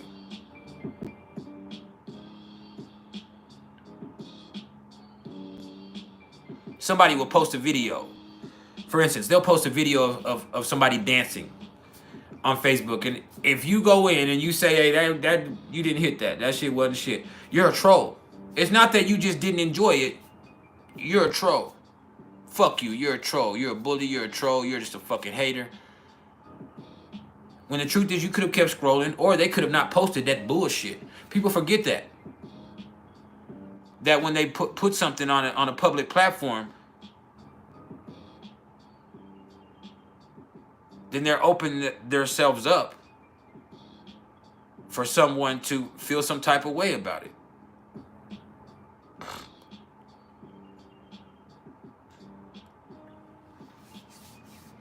We live in a very confused time. It's hard to know where you stand. Where we stand, where they stand, where it is.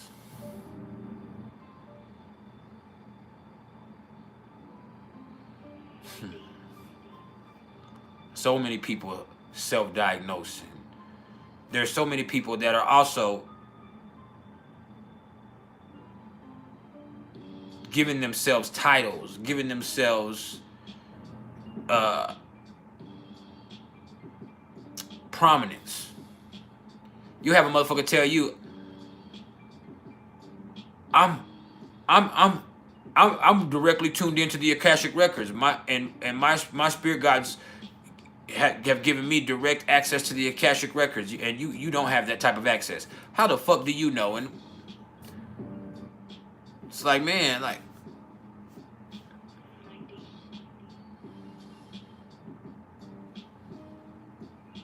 you know, I don't just feel out of place. I'm actually a starseed from the Pleiades constellation.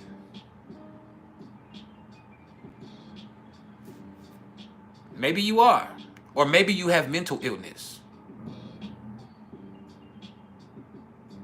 Maybe you just want to feel special.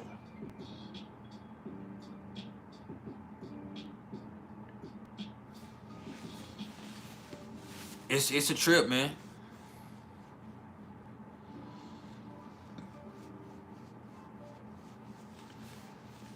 And then when you tell them different, you're a bully. You're a hater. You have so many people that do this. Like, man, you can't just be a child who doesn't know where you're at in life. You don't know who you are. You have to be fluid. You can't just love animals. You got to be a furry.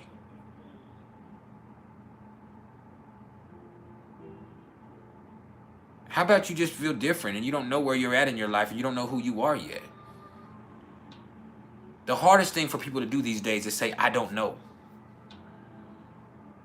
And when people don't want to say, I don't know, they get caught up in projections and expectations of what they're supposed to be projecting.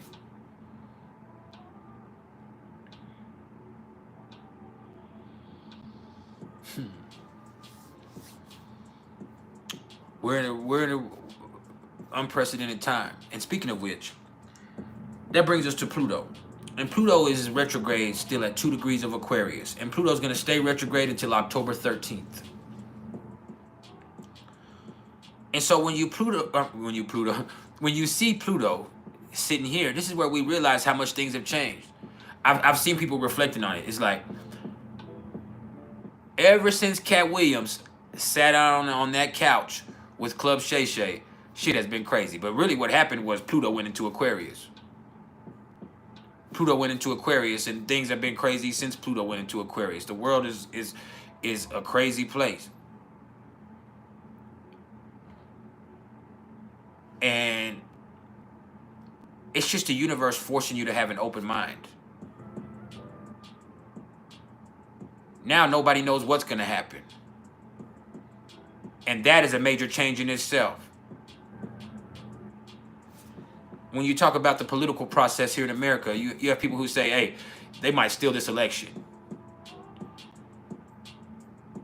There might be a candidate that comes out of the blue. There might be this, there might be that. And all of that is true. All of that is a definite possibility. But for that to be a reality, people have to be willing to accept that that could happen.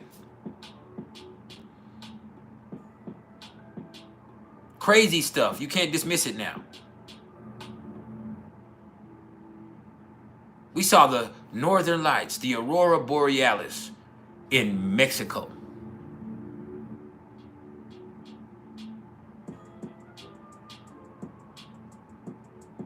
People here saw the sun completely disappear and it turned into nighttime. And now that happens all the time, but just the thought of that, the way it happened was unprecedented.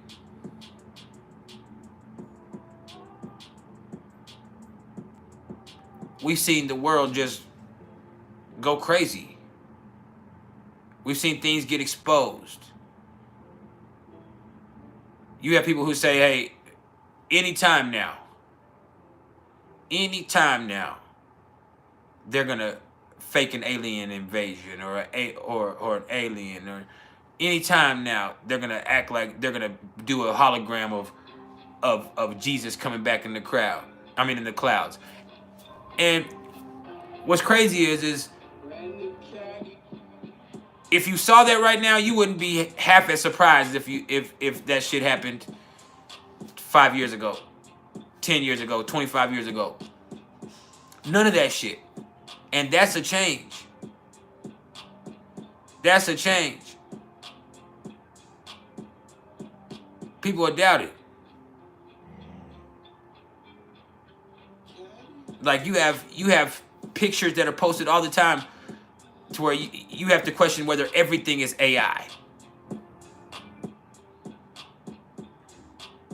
I saw a fake AI interview of the post-game press conference from the basketball game the other day. I was like, what the fuck? Kyrie Irving said that? And then I had to realize, like, no, there's no way he would have said that. That's fucking AI. You have in the rap beefs, you had to where when it first started between Kendrick and Drake, you had to discern which was what. And still to this day, anybody could drop a fucking AI track in one of their names, and you have to figure out did they really drop that shit or not. Hell, even in the beef, fucking Drake dropped a verse with Snoop and fucking Tupac on it that had to get taken down, and fucking Snoop was on there like, man.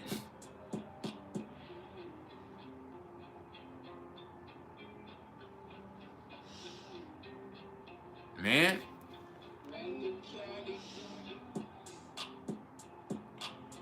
You see, Heather, you talk about people who are Trump supporters. And a lot of the people that are Trump supporters aren't even Trump supporters now. They just support something radical happening.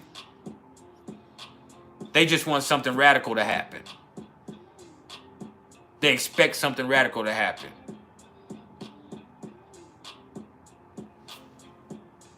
Yeah. That's a change in itself. So what happens with this retrograde is people start to realize how much things have changed and how crazy the world is. And that makes you be even more open-minded about what could happen. It's like, damn, if that shit already happened and this shit is already like this, there ain't no telling what's going to happen next. And that is a change in itself also. That is something that's profound in its own right. Because people start to be like, shit, man, ain't no fucking telling these days. Ain't no fucking telling.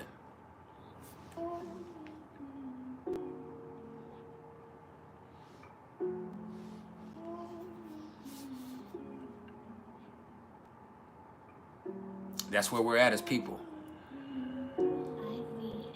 It's a trip too. Now, Chiron is at 21 degrees of Aries. And this is just forced confrontation in certain instances. And that actually brings healing. But in order for there to be a conflict or a confrontation, there has to be an awareness first. Like, oh, this is something that needs to be addressed. This is something that has to be addressed. And in certain instances, it feels like it's forced.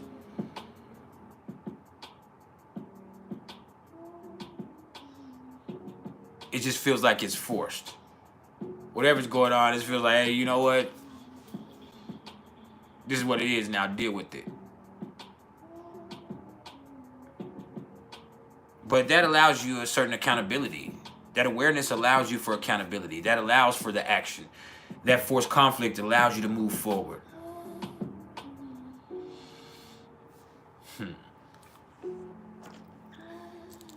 That just is what it is. How you deal with it is how you deal with it.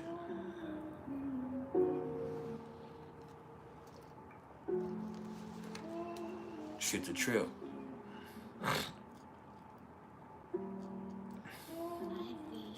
Now, the black moon Lilith is at 25 degrees of Virgo, so don't miss the forest because of the trees. Don't let some little shit rob you of enjoying your life. Don't let your perfectionist tendency keep you from doing anything at all.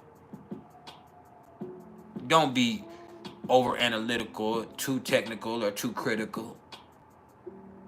There's no point in that.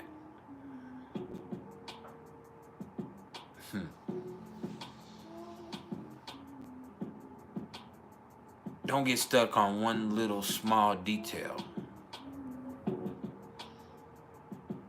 All right? Just stay sharp. Stay prepared. That's all you can do.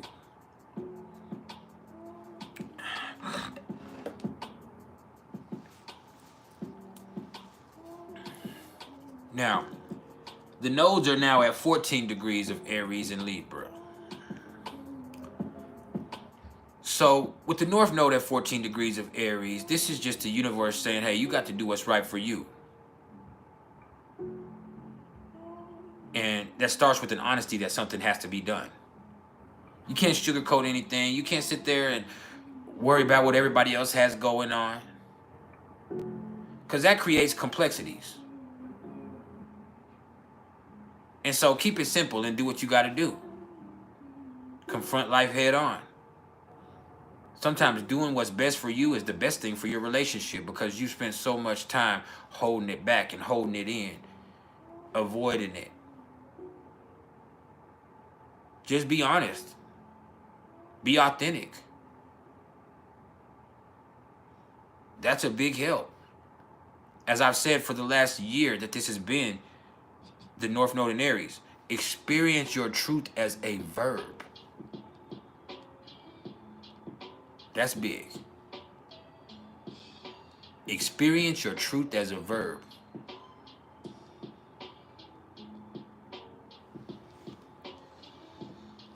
Now, as far as the numerology of the day, we're in the 7 vibration, but there is a karmic debt 16 involved, and there is a 3 connotation to it. So, the 7 energy is very serious. It's introspective. It's about figuring out what the truth of the situation is. It's about digging deep into existence and extracting the knowledge of the situation and doing what you can with it. Now, what you do with that is you communicate it. You talk to people about it because that 3 connotation, you need to talk to people about the stuff that you've learned. It's interesting that we come into Gemini energy with this. So it lets you know, hey, everything you've learned, it's there for you to communicate because you can share with other people and y'all can take what y'all have learned together and y'all can apply it and then you can make things better.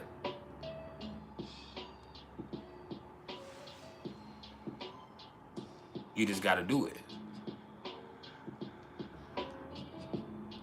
I take my knowledge that I have and I share it with y'all. Y'all can take the stuff that I've talked to you about and you can talk to other people about it. Or you can relate to it and you can take it and help yourself. That's beautiful. Now, with the karmic debt 16 involved in the date today. Because if you look at it, it's May 21st, 2028. So that's a 5 for May. That's a 3 for the 21st. And 2028 is an 8. 2 plus 2 is 4, plus 4 is an 8. So 5 plus 3 is 8, plus 8 is 16. 1 plus 6 is a 7. So there is a karmic 16 involved here. So there is a love that has to be addressed. You know, you can't misuse love today. You can't be mean to people. You can't be fucked up towards people. Talk to people. Share your knowledge. Understand that love is everything. And when I say love, I'm talking about agape love. I'm not talking about your interpersonal dynamics. I'm talking about realizing, man, learn, love, laugh, share. That's what we're here to do. And through all of that communion, we can improve things. Even if you're just improving things for the day. Having a good day today is the start. It's a beautiful start. You get to choose to allow it to be so. So that's the transits for today. I'm about to open the floor for questions, but y'all have to excuse me for a minute. I got to go over here and let my dog out of the room. I'll be back in about 1 minute, 1.5 minutes.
All right, I'm back.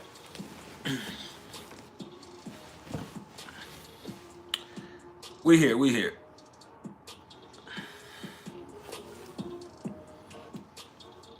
The floor is open for any questions y'all may have for the next hour or so.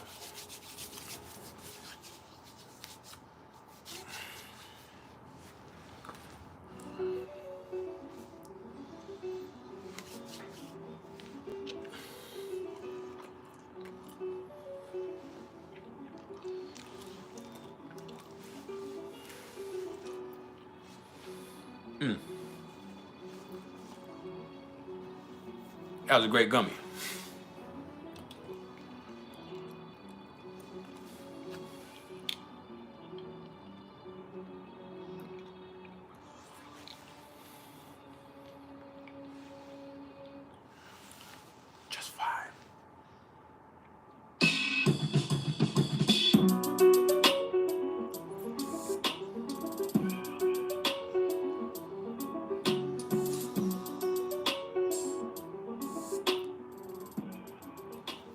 Aquarius Sun, Aries Sun compatibility. That's great. That's a sex style. They'll never get bored with each other. And Aquarius isn't clingy. And Aries isn't clingy. They can enjoy each other. They can take risks together. They can have a lot of fun. They can be sexy. They can try different stuff, and they're both willing to do so. So that's actually one of those great sex styles. Go Getter channel. You said tips on branding yourself through these times. You have to find something that fits what you're offering as a service. See, for me, when I started doing this some years back, before I even recorded any video or before I even knew what I was going to do this, I knew that I needed a slogan and I needed a name that was going to be appropriate. Now, knowledge of self is something that's powerful in my life because I studied with the 5%ers when I was in prison. And they would have these ciphers, and you'd have to have knowledge of self. If you go look back and watch the Wu-Tang saga, the series on the Wu-Tang, a lot of those are 5%ers. It's not there. It's not necessarily Islam, but it is a sect that is adjacent to it. And to have knowledge of self was to know the supreme science or the supreme mathematics. So numerology and knowledge of self and how energy works and who you are and what the source of your energy is and what it is that you are is very important. And so developing that for me, I was like, oh, this is priceless knowledge of self. Once I had that, I said, okay, once I do my thing, I need something that sticks out for my videos personally. And so when I did my videos, at the end of my video, I would say, just because you're built like that, it doesn't mean you have to build like that. And basically that just means that no matter what you have going astrologically or numerologically, we all have all of that energy available to us. What you do with it is what you do with it. And even beyond that, it's not about what you do, it's about how you do it. And so it's just realizing that, yes, this knowledge of self is something that's individualized. And so you have to find something for you that fits what you're offering and what you are going to be as a brand, and see how that plays out for you. So for me, maybe it was my business mind with me having my Mars in Capricorn and me having Jupiter sextile to my Mars. I immediately knew that even before the knowledge I was trying to impart, I had to do something that separated myself and put myself into a mix, because there's already great astrologers. There's already people who have a unique energy. But what is this that I'm offering? And then you have to understand when you call this priceless knowledge of self, it doesn't matter what I'm charging. This shit is priceless. Can't be cheap knowledge of self. Or this is expensive experience. No. For a Cancerian, will it be easy to get a new job in 3 months? It depends on what type of job you're getting. For Cancers, they have to be willing to get out of their comfort zone. And that's harder for Cancers to do.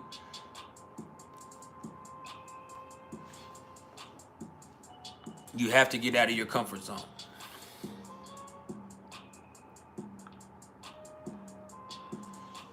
Sorry, my fucking tooth is hurting.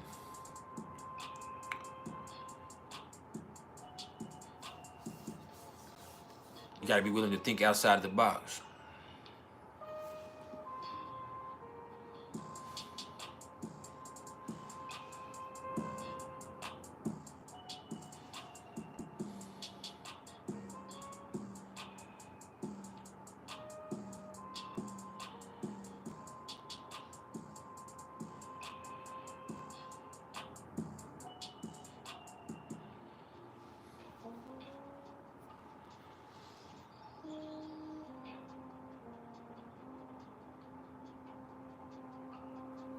There's plenty of retrogrades.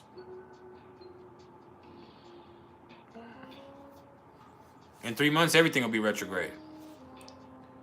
Just depends on what you have affecting you. If Saturn is affecting you, if any of those things that are going to retrograde into Taurus in 3 months, you have to look. Next month, Saturn's going to go retrograde next. Then after that, Neptune will go retrograde.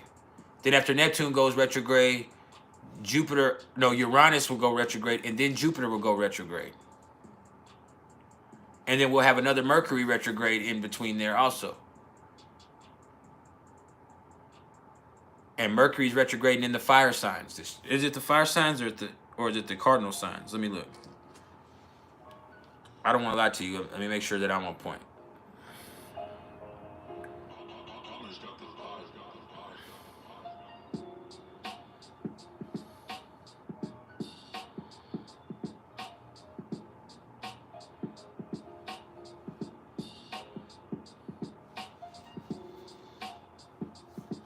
Yeah, Mercury's gonna retrograde in the fire signs.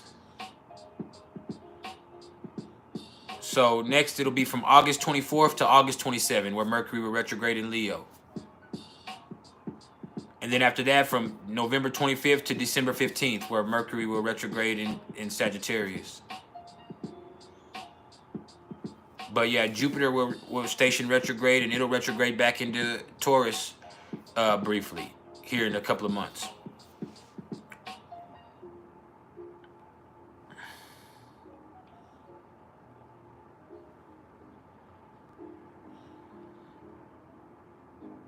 Just a second.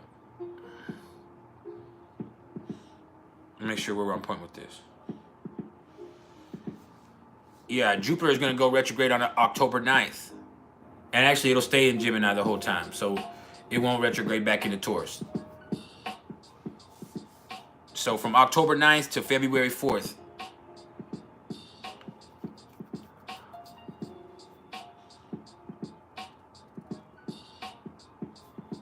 It could. My trip is tomorrow night. Early Thursday morning, but we'll leave. Yeah, early Thursday morning, but it'll be in the middle of the night. That's how my wife likes to travel. She likes to, because it's going to be a 12, 14-hour trip, she likes to go to sleep because she still has to work tomorrow. So she'll come and go to sleep for 6 or 7 hours, and then she'll set her alarm for midnight, 1 or 2 o'clock in the morning, and then we'll take off in the middle of the night. That way we can get there in the middle of the daytime.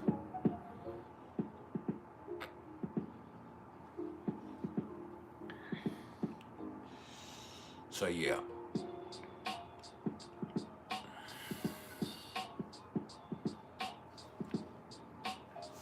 It is what it is.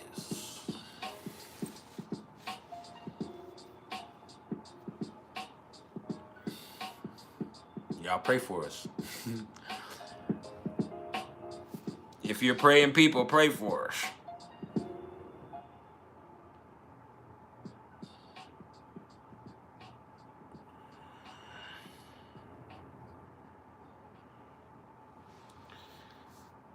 Saturn is going to go retrograde June 29th through November 15th.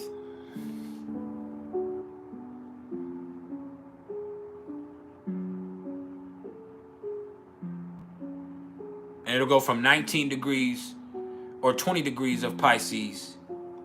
Yeah, I think it's from 19, so it's not going to move much. And it'll go back to 11 degrees.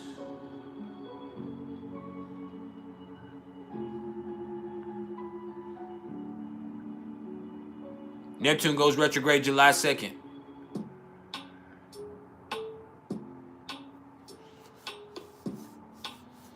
So yeah, we coming to those.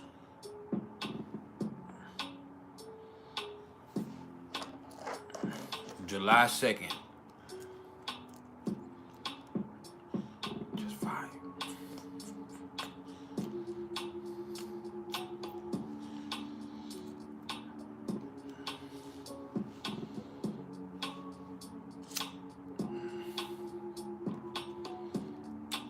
And then, let me see.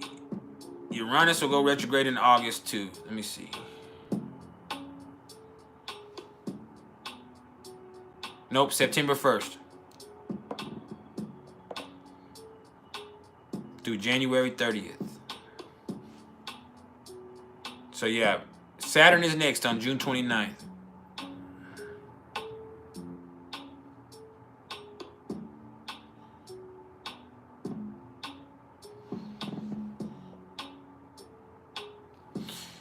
It'll go Saturn, and then Neptune, and then Chiron, and then Uranus, and then Jupiter. But Mercury will retrograde in between there also. No Venus retrograde this year. And Mars, I don't think Mars either. I think Mars retrogrades next year.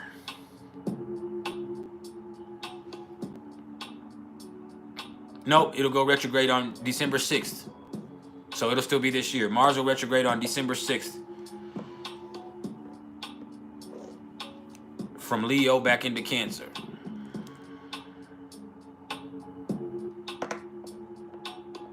Have I always been able to compose music? Once I learned how. But a lot of it is, you know, I take stuff that I've already heard and just play it myself. Once I learned how to play piano, I have an ear for stuff I like. Like, a lot of this stuff is me taking classical music and putting a hip hop vibe to it or a jazz thing to it when it's something that I made. You know, a couple of those, I've done the Phantom of the Opera 2 or 3 different ways. Another one was just me trying to, the darkness was me making something that was lo-fi. This right here is me taking one of the sonnets and taking one of the runs off the sonnet, one of the piano runs off the sonnet, and playing it out. That's just an A and a C sharp run. Me doing off of the sonnet and taking it in and playing it, adding drums to it.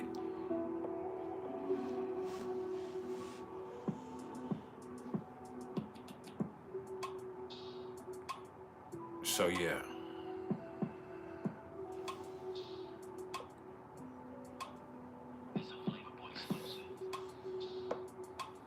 Yes, I sung in church.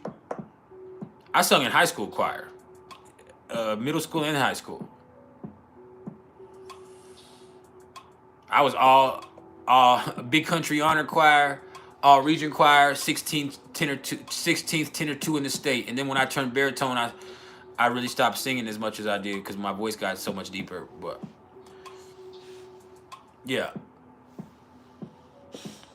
now I sing baritone, but before then I was tenor 2. And when I was a tenor 2, I was the 16th chair in the whole state of Texas.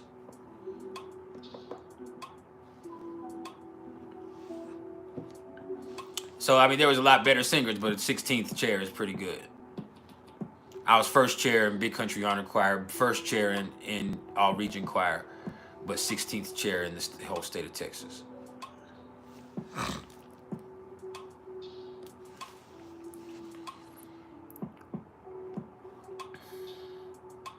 So I sang a little bit.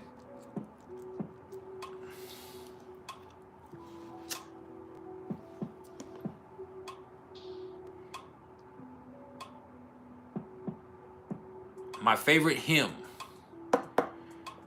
Well,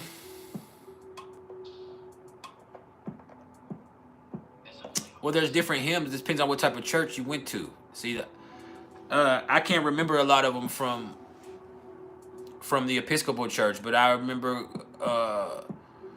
singing "Going Up Yonder." That was a hymn that we sung in the Pentecostal church. But I don't think I have a favorite hymn. I loved all of the seasonal music as far as church goes. And then I also was still young, and I'm old enough, but also young enough to where when I was in the Pentecostal church, we were singing church Kirk Franklin songs and BBCC Winans and all of them. When transit Saturn enters your 11th house cusp at 20 degrees of Pisces, same house as your Sun and Mercury in Aries, what can you expect? You can expect that you might lose some friends,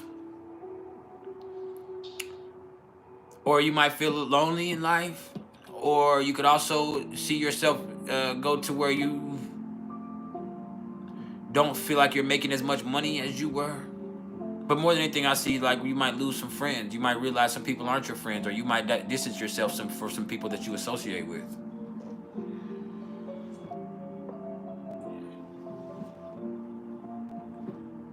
See, when I made this, I was just doing my thing. This is Kiss the Moon. This is one of my favorites I ever made also. I love in the middle when I put that cello in there. But this is a Pisces moon. I was just feeling myself, and everything just came together. It was one of them times where I just was like, oh, I'm about to make a beat. And I just started playing, and I was messing with those bells. Then once I got that drum in there, I was like, oh man, I'm gonna add that cello. This is one of my favorite beats I ever made right here.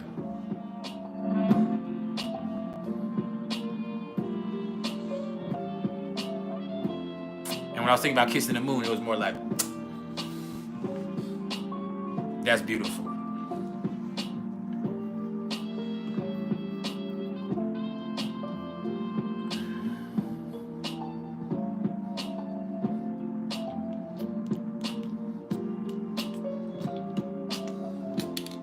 Yeah.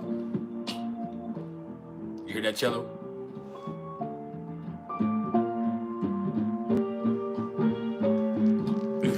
That was a funky cello.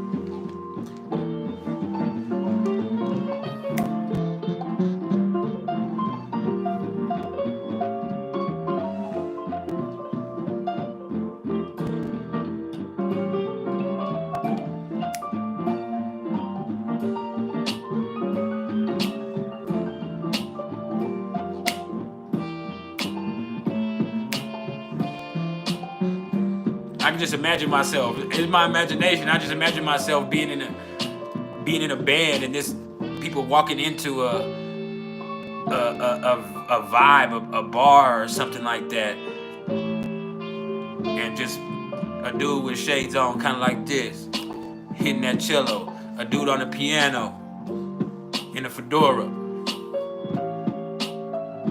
People don't understand how he can go that hard and he's not even sober. Somebody on the drums just vibing, and all of them are me. So I just felt that when I did that. You hear me? Like, that's just where being a Pisces moon, that's when I'm making the music. Like, I imagine it. Like, it's not just I'm in there making a beat and I'm so caught in the music. Like, I'm imagining myself playing those instruments when I'm really doing it all on the keyboard, or I'm doing it with sounds on the computer. But basically, it's just imagining man, this is what I would be. This is who I would be. And when I made this, I was thinking about making an album. I was like, man, I'm gonna rap. I'm gonna start rapping again, but it's gonna be a grown man lounge type. I'm gonna rap, but it's gonna be all type of jazzy beats, and it's gonna be something that for grown folks. And you're gonna go on there, and you can just express yourself on it, and you can sing and rap, and I never did it, but that's where I was at with this. It's like, man, we're gonna make something jazzy for grown folks, and it's just a time where I was caught up in my imagination.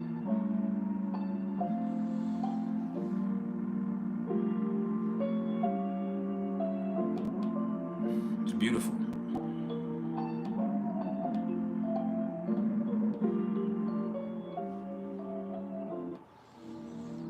Yes, I have Jupiter in Pisces too.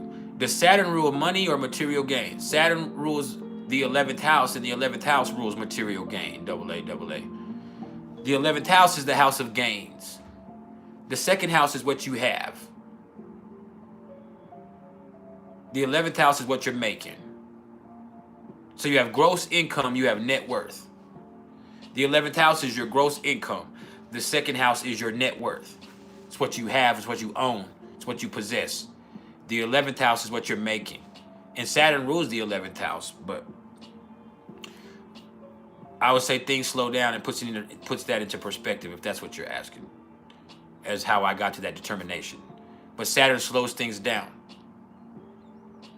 So you might not make as much money as usual, or you might not feel like you're seeing as much money. You might be making just as much, but you might be feeling like from whatever expenses, you're not seeing yourself making as much money, and that could be an issue. But I also could see where you slim down or cut back on dealing with certain people in your life.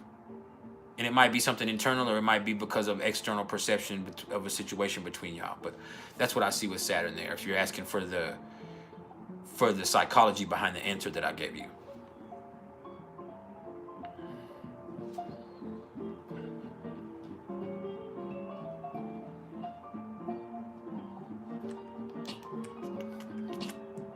That's jazzy though.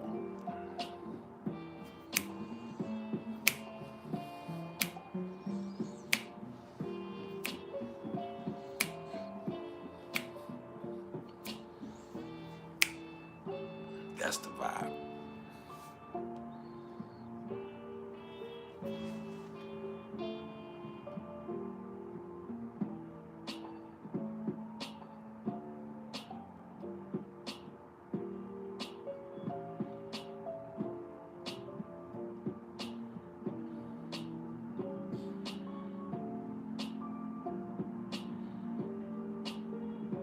Just a second.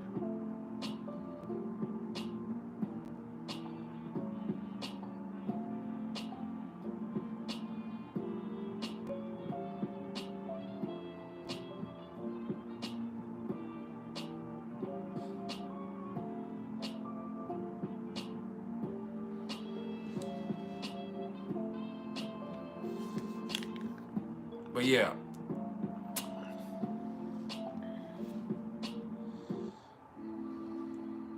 That was my creative process on that. That's called Kiss the Moon.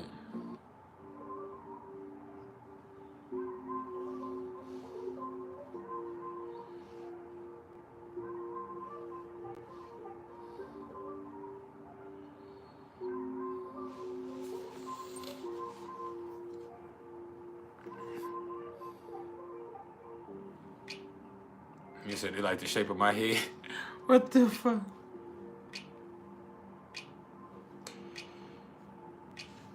Okay. Okay.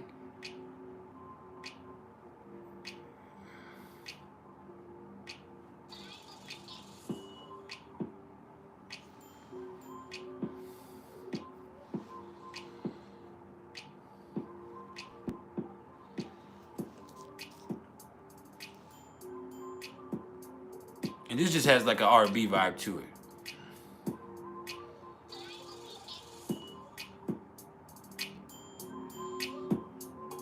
See,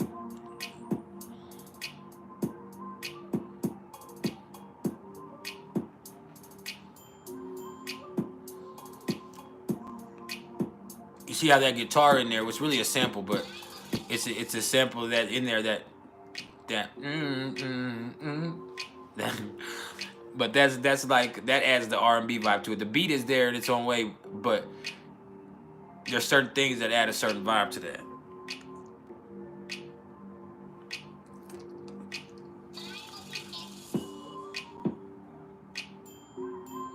And you hear a little talking sample in there. Just a lot of times it's just trying different things and it coming together and thinking that works. I just have an ear for music. And there was a time where I was more of a rapper, but as I evolved, the music became more important to me.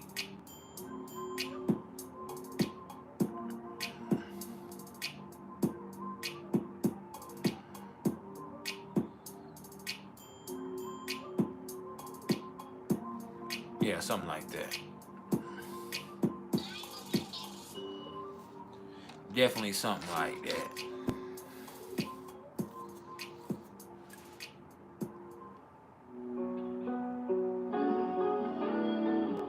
That's something epic right there.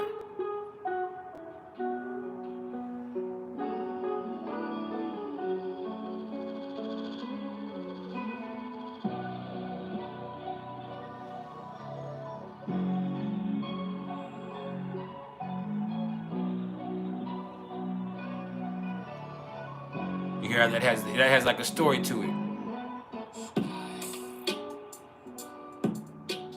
I didn't make this, but you see how you just got to think about the vibe. My boy Sky made this.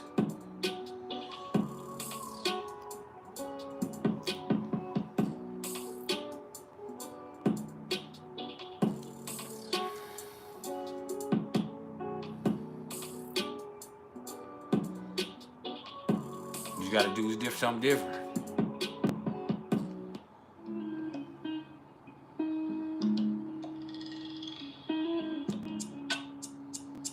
See how that has a Latin vibe to it? Now I made this.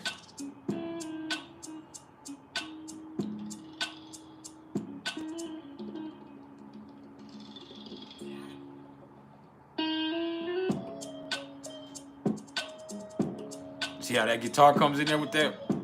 Now all of that's really a keyboard. But see how that comes in? You said what is considered more malefic?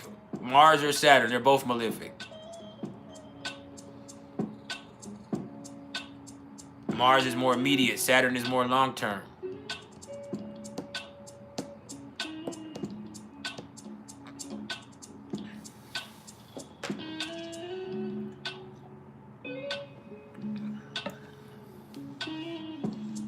Straight like that.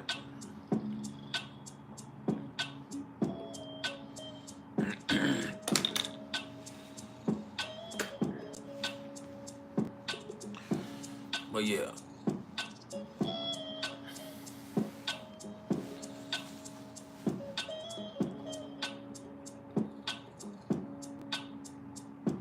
Sorry, my son will be here in a minute. I'm waiting for my boy.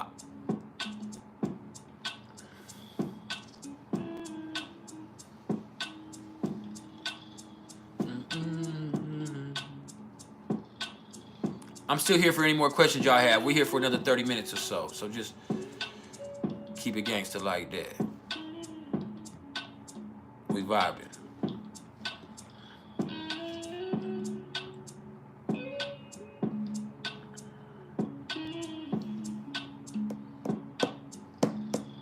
But I haven't made any beats in almost 2 years now. A little bit, yeah, almost 2 years. Saturn had a grip on me. I haven't done anything. Shit. I have to be in the mood to do that shit. And then I made, and I never backed up the file. I had like a whole file that I planned on backing up, but I had a file of like 1,100 beats that I had made. Some of them so fucking cold. Some of them I had written. Not only did I make beats, I had written songs to them. I had never recorded it. And my computer crashed on me, and I never backed it up. It never backed up to my phone automatically. It never did anything it was supposed to do. So I just lost 1,100 beats that I made, and that shit pissed me off because I had been making them since 2014. And so I got really upset about that.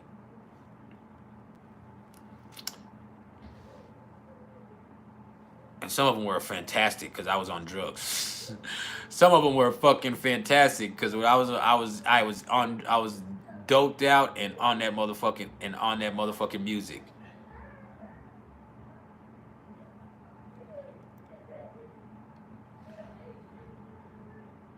Saturn in Aquarius versus Saturn in Capricorn.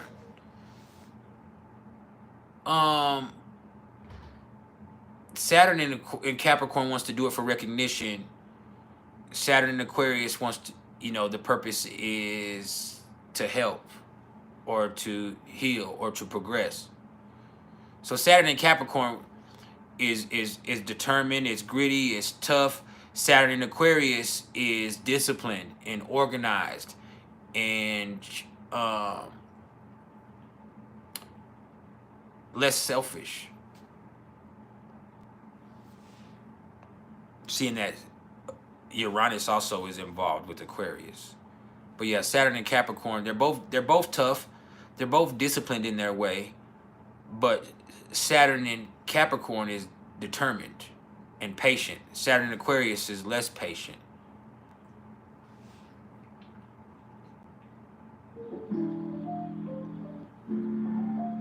made this too. This is called Mind Right. So I just wanted to get my mind right.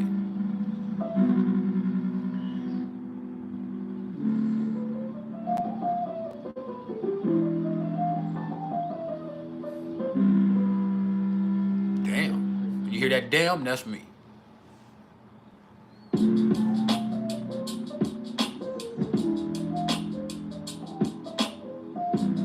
That piano.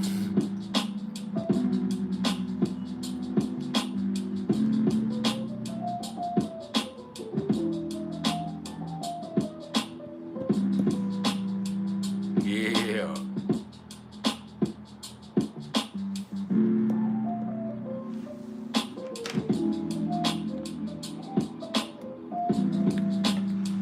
Because if you want to paint a picture with this, it's just think about somebody sitting in front of a piano, just working out with their fingers, trying to get their mind right. Just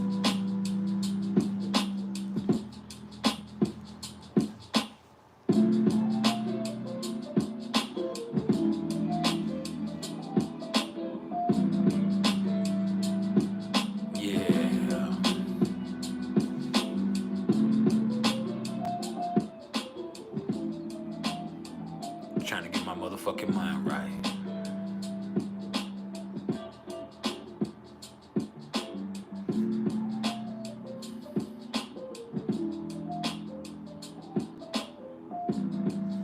Ooh, my neck. Ugh. Saturn and Leo. Saturn and Leo is interesting because you just kind of have to not do things for the effect and develop genuine pride, genuine confidence. Not just foolish pride, but genuine confidence. And that's something that's built.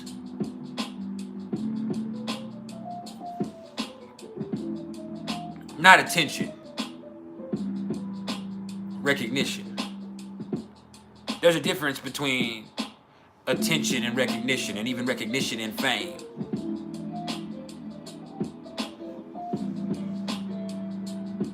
You hear me?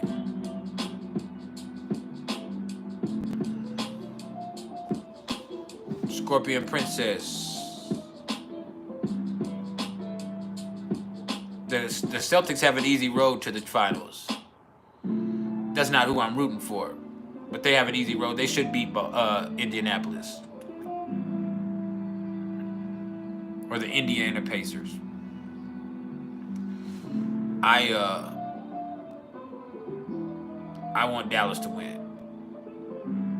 I'm not even a Dallas fan. I'm a Lakers fan, but I want Dallas to win.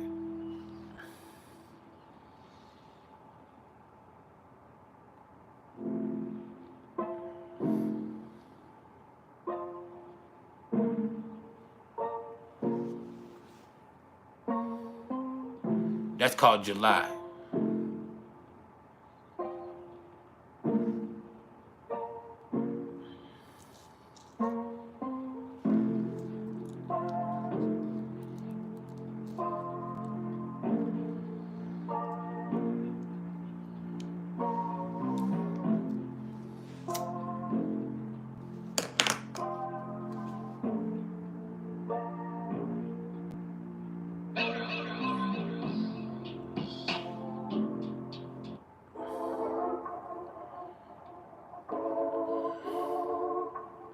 I didn't make that. I don't know why it's called July. I bought that.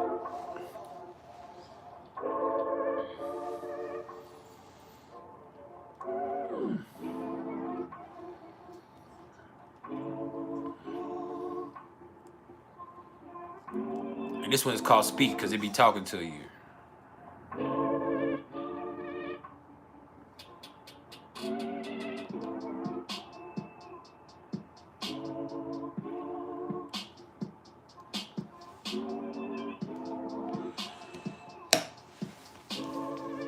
Hold up, I got a lot of incense. I'll be right back. Hold on.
I can see us playing on the big screen right here, so this is weird. I like this setup a little bit better today, but it is a little weird because I have the video playing on the humongous screen right here. I have another video of this live playing right here. I have my phone right here. Then I have my music player right here. And my dog is right there upside down.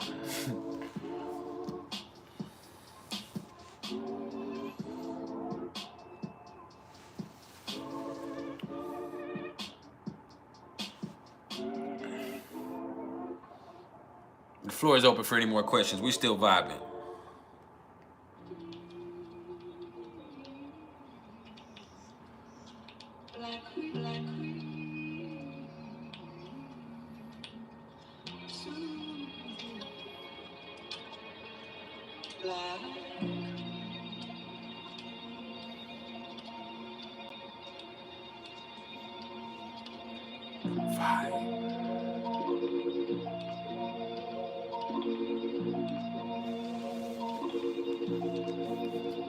I don't know, Scorpion Princess.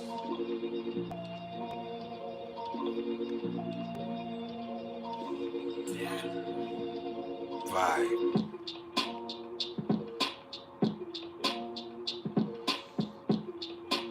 Maybe it's because the moon is conjunct my Pluto right now, and Pluto's in my first house.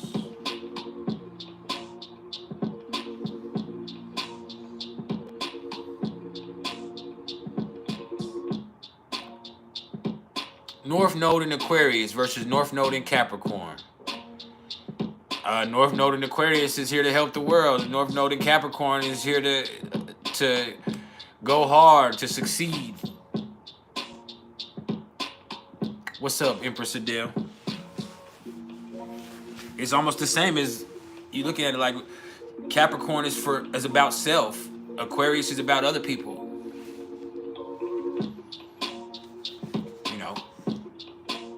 How can your unique gifts and your unique skill set and your unique energy help the world? With Capricorn is how can you succeed? How can you push? How can you go hard?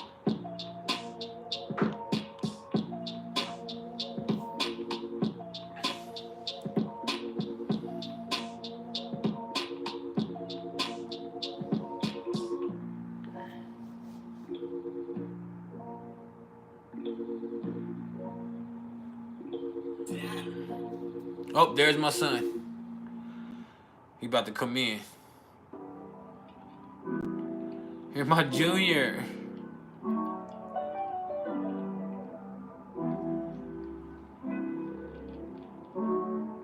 This is called the prototype.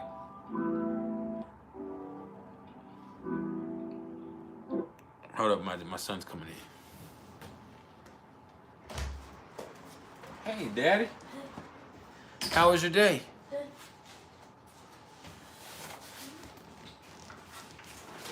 I'm gonna do this for like 30 more minutes and then I'll let you do it. But he needs to go out though. Try. How was your day? Good. You're recording on that too? Huh? You're recording on that too? No, it's just showing on that. But how'd you do that? It's live. That's YouTube playing.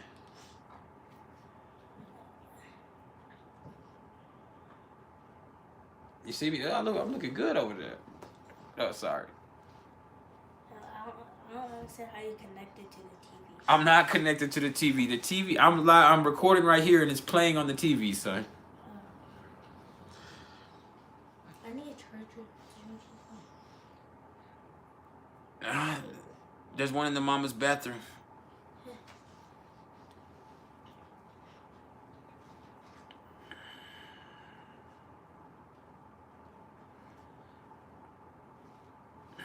That's Junior. He gotten so big. That's my baby boy. Capricorn Mars versus Aquarius Mars.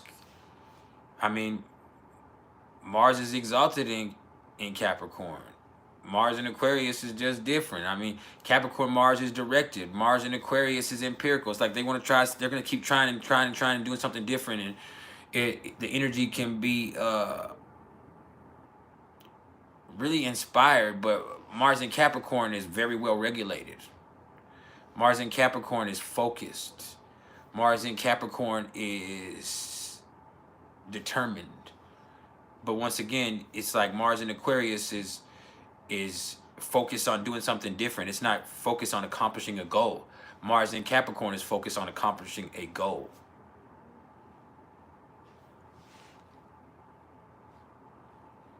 It's like the you have the process and you have the product. Mars in Aquarius is about the process.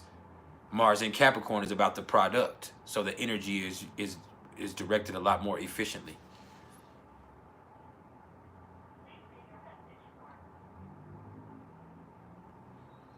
Oh yeah, I heard him talking about if you could hear the video.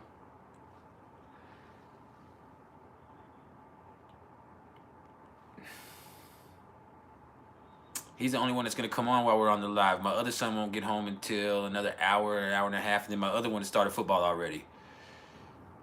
They started football practice yesterday, and he's in high school, so he's deep into high school football. So he stays at school from 7:45 in the morning till freaking 3:30, and then he has football practice from 4 to 7 every night. And so, gotta go hard. Go hard or go home. We go hard around here. Around him.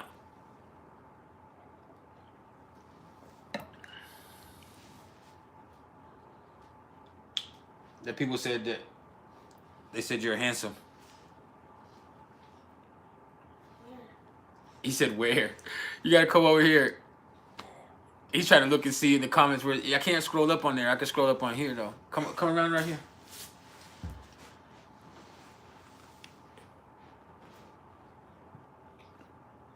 Let me see.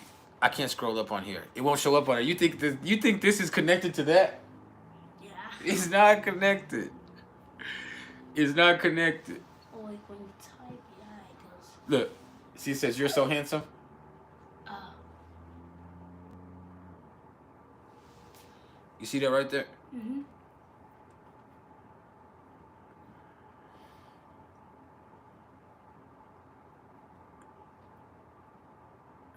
You see him say, "Hey, Junior," right there? Uh-huh. All right, say what's up to him and then take the dog out. Hi. Can I have a soda? When you get back from taking the dog out, you can have whatever you want, son.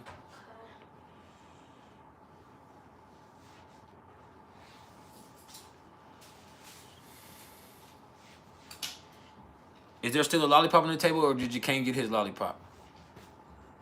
He got his lollipop. He probably took it to a girl, knowing him.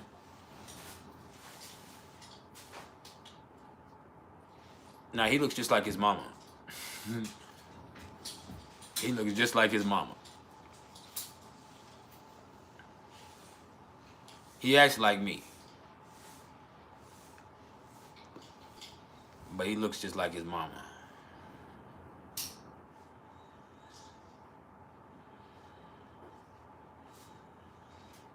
He's an Aquarius. Aquarius sun, Virgo moon. Pisces rising.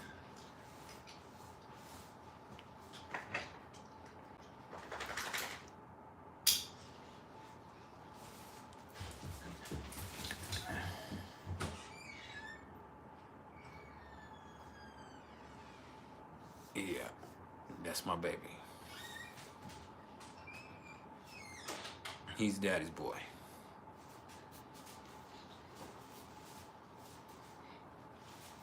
Right, Junior? Huh? You're daddy's boy. Yeah. Yeah.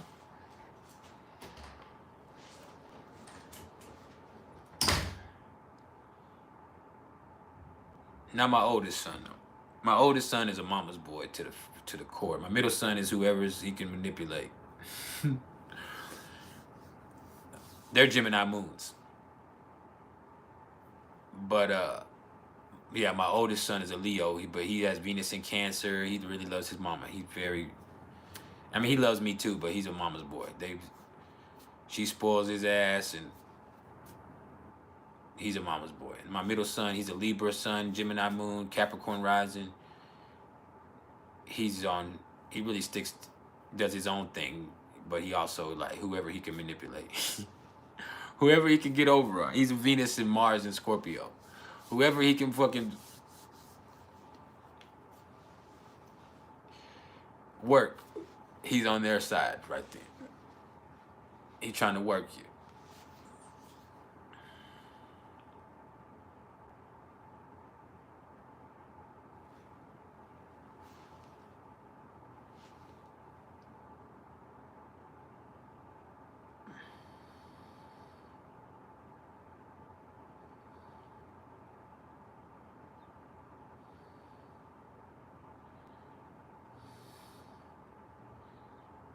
Hold on.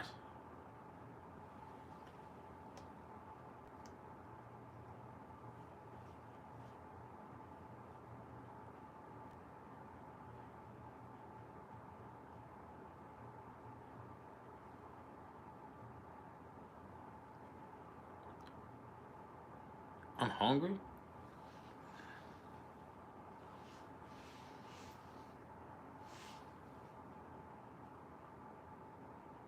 Oh, there it goes. There it goes. Now we in there. We in there like swimwear.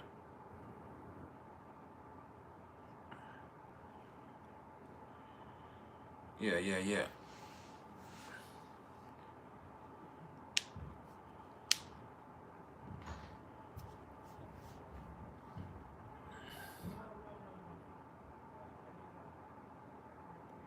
You said Scorpio gets that bad rap. That ain't no fucking bad rap. That motherfucker.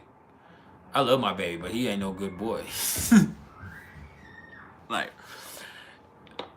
you. I mean, as a parent, you know that I love my kids to death. But my middle son, who is like I said, he is a Capricorn rising with a Libra sun and a Gemini moon with Mars and Venus in Scorpio. He ain't no good. And sometimes you just know, like, he's not a bad person, but he does not have your best intentions. He's mischievous. He's not trying to do the right thing. Like, that's just not him. Like, he doesn't give a fuck about, and he's not a bad, he's very sweet, and but he just, as a person, he is mischievous naturally. Like, he's not trying to do the right thing. He might one day, but he ain't never tried. To this day, he's 13 years old. He ain't never been the one that you that you can trust. Plain and simple. Like, you just, like, you know that you just cannot trust him, or his word, or his actions, and as far as you can see him, and that's part of his charm. But yeah, with him, he ain't never, like, thank God he has his brother. But his intentions are usually, it's not to hurt anybody, but it's mischievous. Yeah, he's just a baby.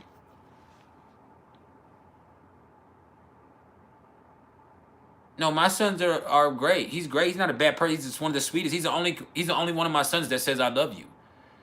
My Aquarius Junior doesn't say I love you. He hasn't said I love you to anybody since he was 2 years old.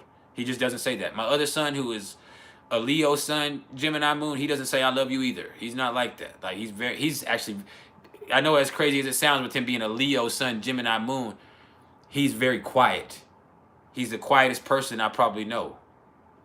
He doesn't, he's very stoic. He's very stoic. He's very, but he just doesn't do a lot of. But my middle son says stuff just to say it. He'll lie to you. He's a Libra sun, Gemini moon. He'll lie to you right in front of your face. He's so intelligent. He's so communicative. He's so sweet. He's always smiling. He's always but you got to watch him. Like, as a parent, you got to know that. And that's not saying that your kid is a bad person. I already said it. He is mischievous, and he's not honest. And unless if it served him well enough, he would tell you that. Like,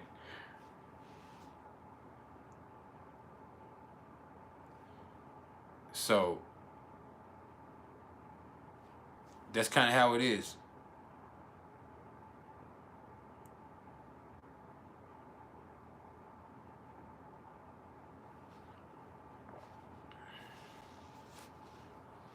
Thanks, John Lennon.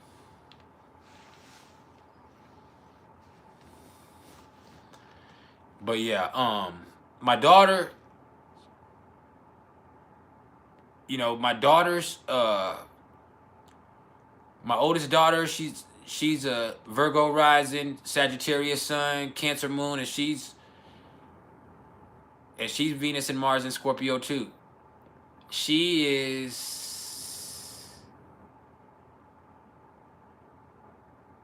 a tricky one too. She's very intelligent. But she's very tricky too. You don't know where her you don't know where her loyalty. She was a great kid. She did everything she was supposed to do in school. She stayed out of trouble, but she is a hard person to pin down, because with the Cancer sun, with the Cancer moon, Sagittarius sun, like, you just don't know where her loyalty lies.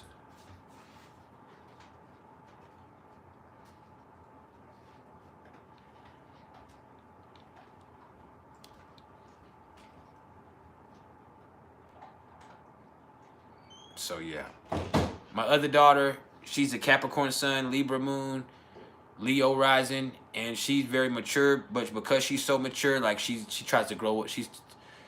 She's too grown, and as true Capricorn fashion, like, she's not satisfied with anything. Like,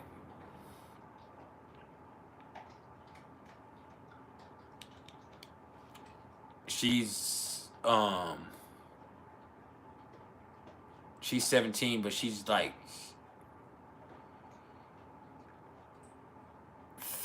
30 with everything she does. Like, but that's not a good thing all the time. Like, she's always been very mature, but she like,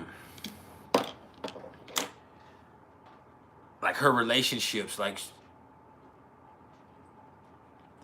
especially being a Libra moon, like, she puts too much stock, and this is just a dad's opinion, you understand? She puts too much stock in her relationships sometimes to be so young, when she should just, enjoy it a little bit more. Enjoy it a little bit more. But she takes them very serious. And that's a good thing if you're in a relationship with her. But as a parent, and I'm not talking about her personal relationship, like in her boyfriend, girlfriend, just with anybody. Like, they always take on a more serious tone than they have to. And being a Capricorn sun, she's just very mature. But because she's so mature, it's hard for her to stay in a kid's place. And she'll tell you that the same thing. Like, she'll tell you the same, just like, they want me to be grown. They want me to help and do this. And everybody puts all this stuff on me that I have to do. But then when I speak on something, I'm being too grown. It is a very slippery slope. Because she is mature, and she does handle things very well, but she also doesn't let herself be a kid. The world hasn't let her be a kid, and she hasn't let herself be a kid. And that's kind of the Sagittarius life. But she is that Leo rising energy does give her a very bright and sunny projection of herself into the environment. She doesn't come across as somebody who is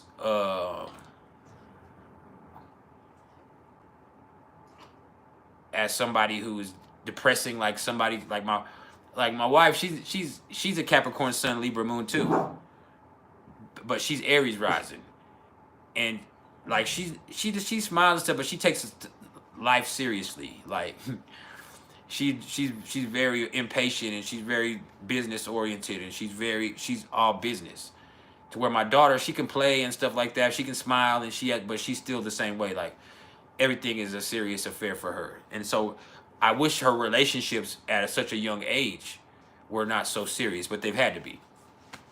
You know, before her boyfriend now, who's amazing. He really does love her the way that she expects to be loved, and they have a great relationship. But before this, you know, she was in a relationship with a guy that, you know, a little kid who his family situation was very toxic, and his parents were neglective of him to where, you know, she's 14, 13 years old, and her mom's people let the little boy move in with them. Now, not with her in the room, but still the little, you know, it went from, oh, this is her little boyfriend at school at 14, 15 years old to he doesn't have anywhere to live, and now my parents take care of him too, and that's weird. Like Darlene and David on Roseanne, and that's just not a situation that I feel like is ideal. And so just looking at that, you kind of see where it is. And now my other daughter, the oldest daughter, the Sagittarius sun, Cancer moon, her and I were very close. And the problem was I'm also very smothering in my right. And I'm also in my home, like there's things a certain way, and I you know, what I thought was being protective in that was also creating an issue between us that I never realized, because I was just trying to be a good dad, and I was just trying to protect my child, and I was just trying to keep her from getting pregnant and keep her in school and keep her from messing around with the wrong people. But I also had her at 16, 17 years old with the 9 o'clock curfew, and she didn't get to do a lot. She got to hang out with her friends, but if she was out past curfew, I'd go find her. If it was really, like, there's a lot of stuff that because of me and the way I was, that made her be like, man, as soon as I can, I'm fucking breaking free of this shit. And so everything was good until like 2 or 3 weeks before her 21st or her 17th birthday. I said 21st. She's 21 now, but before her 17th birthday, and she just her 18th birthday. Pardon me. She was 17, about to be 18, and she just all of a sudden said, you know, she came one day and was like, "Hey, look, I'm fucking leaving." Not like that, but like basically, I have a ride coming. I'm about to leave. And we're like, what? And she's like, yeah. She's like, y'all can stop me. You can try to stop me, but I'll just be here for 2 weeks and I'm leaving anyway. As soon as I turn 18, I'm leaving anyway. So we can fight about it tonight, and this would be a big deal, and this and this and this. And y'all can make me stay if that's what you're gonna do legally. But in 2 weeks, I'm dipping. And she also was upset because we moved from Texas to where we are now. We moved her across the country in her senior year of high school. Like, she was a senior, she was about to graduate, and right in the middle of her senior year, or at the beginning of her senior year, like a month or two into her senior year, we just moved her across the country away from all of her friends and her boyfriend, and, you know, and all that other stuff. And with me already being strict the way that I am, and with life being it was, like, she just wanted to get back. She wanted to go back to Texas. And so she's just like, hey, man, I got a ride from Texas coming to get me, and y'all can stop me now, or y'all can try to stop me, or I'm going. I'm fucking going. And I just went and, you know, cried and cried and cried. I went and got in my bed and cried and cried and cried all fucking night. And then when I got up, she was gone. And when she stayed away for like a year and a half, and then she came, you know, she came back around and we worked it out, but it just taught me lessons in parenting, all of it. All of it is teaching you lessons in parenting. But she's a Sagittarius. She loves her family. She loves her family. With that Cancer moon, she loves all of us. She's there, but, you know, she wanted to break free of me and my rules. And I also wasn't gonna allow her to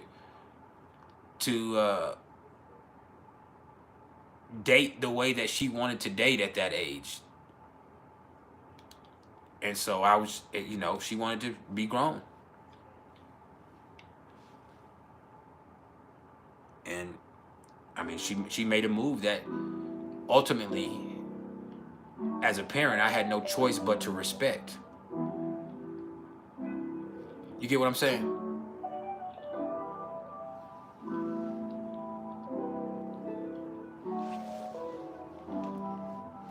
I had no choice but to respect it.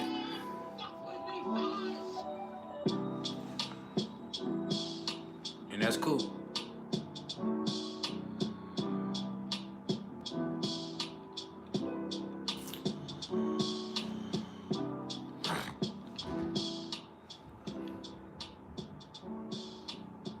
Yeah, it's a Sagittarius move she pulled.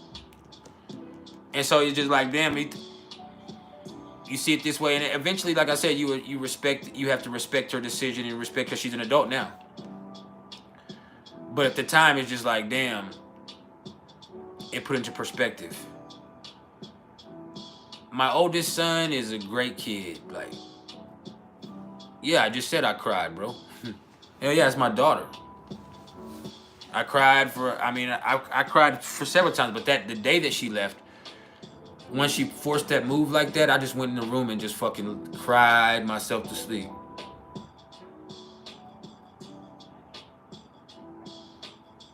I just went in the room and cried myself to sleep, and just because there's nothing I could do. We could have stopped her and said, you know what, just to be spiteful, we could say, you know what, you're not going anywhere. But on her 18th birthday, yeah, I mean, she was leaving, and she did. So it wasn't like she was bluffing. She got the fuck up out of here.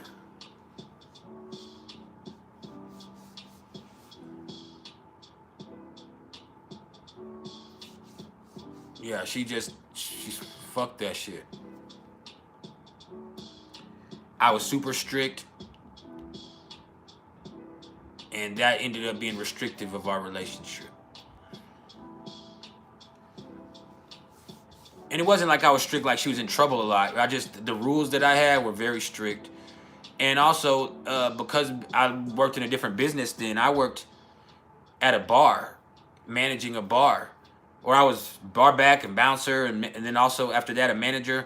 And her mom worked overnight and worked at school, so she spent a lot of time taking care of her brothers.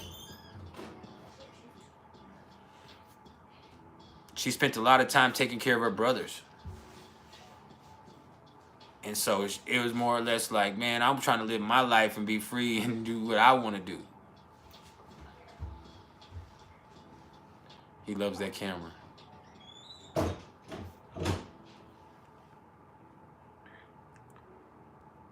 And as we say in the hood, you got to respect it or check it.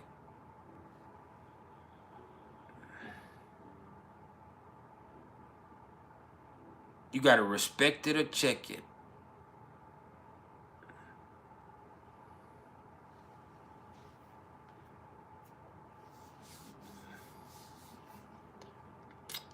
She's doing her thing. We send her groceries.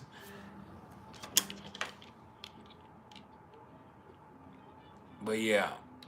Now Junior, my baby son, he's my only child that I've been here for his whole life. I spent years in prison with their lives. And so they're all, it's all great with them, but I spent, almost a whole decade in prison in the middle of my other son's life. But Junior, I've been here his whole life. Since since baby. And so it's our relationship is, the nature of our relationship is different because I'm a different parent. 1, I'm a different person. 2 and 3, ever since he was a little baby, like he's been a daddy's boy. He's still, even to this day, he goes sleeps with his mama sometimes too. He's a mama's boy in a way too. But it's not like he's not a mama's, but he and I, like he stays up under me. He copies me. Everything I do. He's nothing like me. It's funny that he's a Pisces rising and I'm a Pisces moon.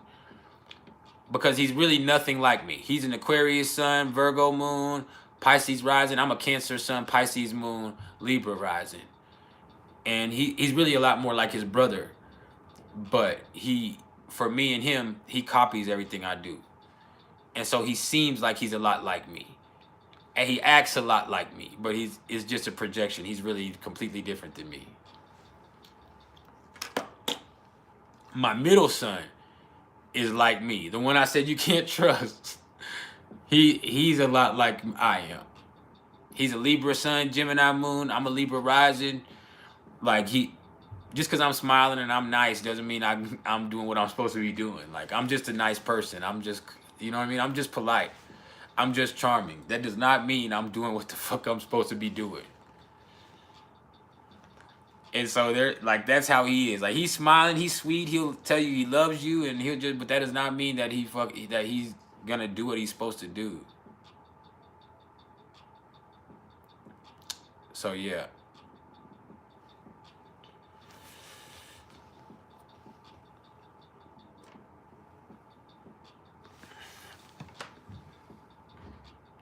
What's up, James?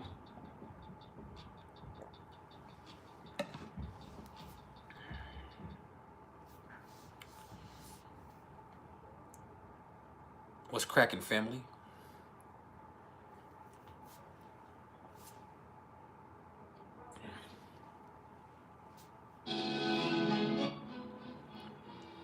But my oldest son,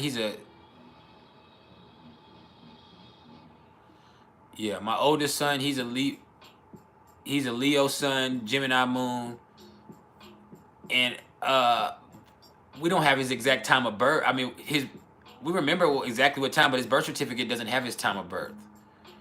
And so we know it was between a certain time in the morning, but we're not sure. It was between 8 and 10 in the morning, but we don't know if it was closer to 10 or 8. So that makes it either a Virgo or a Libra rising. And some days he could be either one, but he's very quiet. He doesn't get in trouble. He's only gotten into fights. That's the only time he's ever gotten in trouble in school, or attitude, when he's had an attitude with the teacher. One time the teacher took his stuff, and she called me and said, he's real mad, and I took his stuff, and he said that watch, I'm gonna have to give him back his shit. Not his shit, but his stuff. I'm gonna have to give him his. And I told him I was gonna call you, and he said call him. He said call you, shoot. But other than that, his pride was probably involved. But other than that, he doesn't get in trouble unless he's gotten into a fight. He's a very good kid. He does what he's supposed to do. He's never disrespectful. He's always calm. I've seen him get emotional with me and get upset with me a couple of times when there was an intense situation between us. But like, he's a good kid. He's very spoiled. He expects to be treated a certain type of way because he's a good kid. But he's a good kid. Great football player. Great kid. Keeps his brothers out of trouble, does what he has to do, goes to school. But he's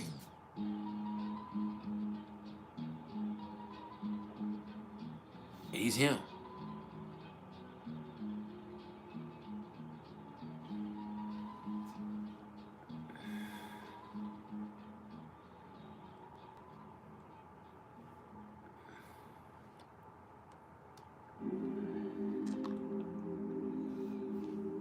So does anybody else have anything to say before we go? We'll be here for maybe 5-10 more minutes and I'm out. I might come live tomorrow, depends on what I have to do, but I might not. And if I don't, I won't be back until next week.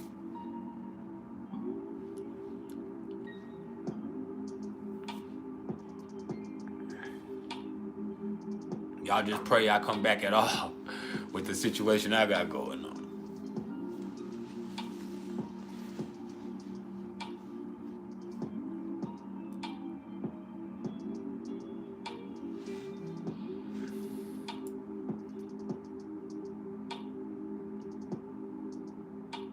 Any questions? I'm a Cancer son. I'm going to go talk about my kids any chance I get.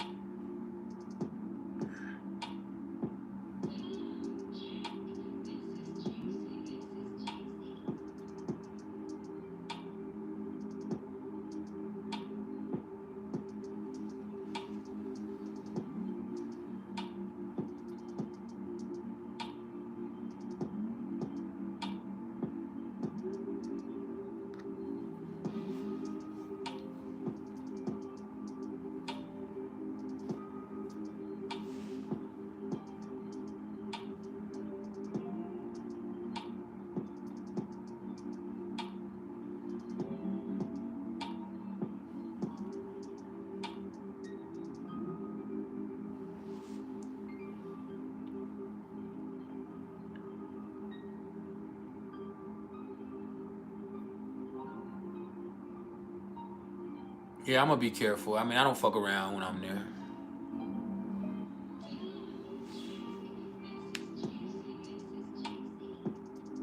Yeah,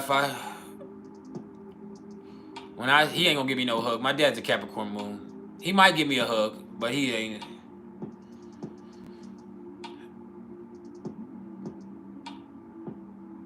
He ain't too affectionate. He's a Gemini sun, Capricorn moon. He's gonna want me to give him some money for his birthday. That's what he wants.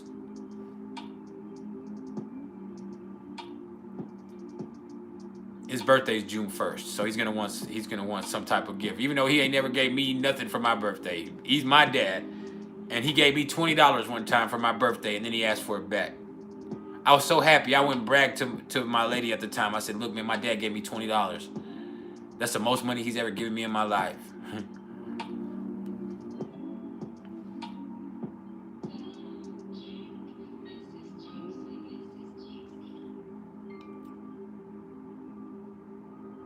I love my daddy, though. He's my daddy.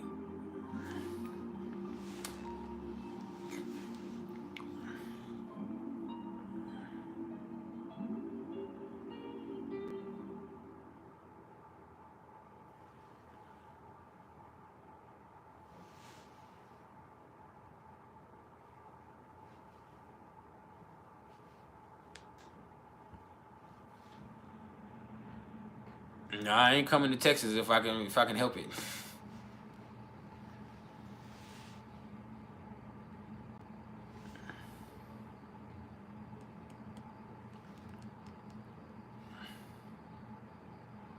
Hey, my wife is a Capricorn. I went and gave my wife a hug the other day. She gave me a hug, but it was stiff, and it was, when I held on for too long, she started patting me on my back like, "All right, motherfucker, let me go."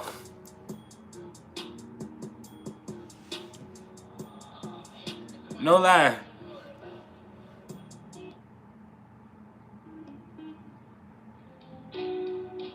I was giving my wife a hug the other day. I was trying to hold her for a minute. I needed it. And she gave me a hug at first. She gave me, but once it got past like 2 seconds, she started patting me on my back like, "All right." "All right, get off me." Yeah. So, Capricorn Venus versus Capricorn Moon. Shit, Capricorn Moons are really like that. Capricorn Venus they take their time, and they want their relationships to mean something. If they're dating somebody, they don't want to waste their time with nobody that it's not going to be productive, or that it's not going to turn into something serious. They just take their love very seriously. Capricorn Moons are competitive people, and and I mean, when I say competitive, I don't mean like with sports. I mean with everything and everybody. Like, everything is fucking, if somebody else is winning, then they got to be losing, and it's like they be damned if they're losing. And they just look at everything from a dualistic model of the universe,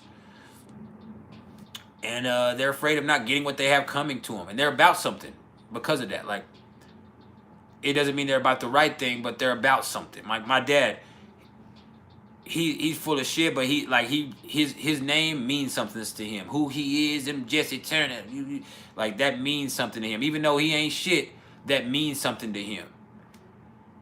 And so you kind of see how that plays out. Capricorn Venus, they don't want to do anything that doesn't mean something. If they're enjoying, it's hard for them to relax and just enjoy the moment, because this has to mean something. This has to be for something. They don't want to do anything for nothing. They don't want to be involved with anybody if it's wasting their time. So a lot of times they can rob themselves of the simple pleasure because they're spending a lot of time looking for definition or meaning. Yeah, it is. Yeah, it is. Gemini Sun, Aries Moon. That's Tupac energy. That's a warrior's poet. But that's also just like a very electric energy. That's somebody whose energy is just like, whoa.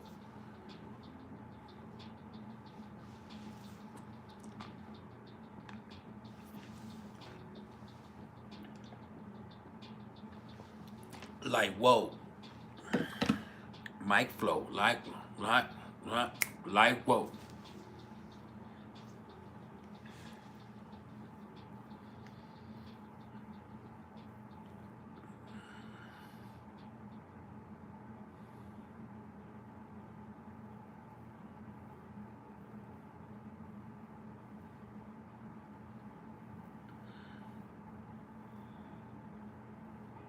Scorpio Sun, Gemini Moon. He's a freak. Nah, you can be freaky, but I mean, Scorpio Sun, Gemini Moon, that's somebody who's sneaky. That's somebody who's sneaky.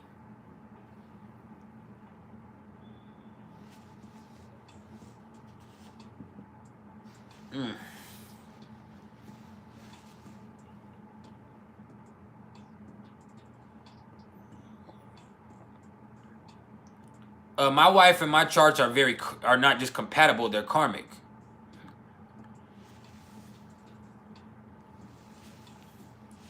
My wife's rising, her 26-degree Aries rising is my north node.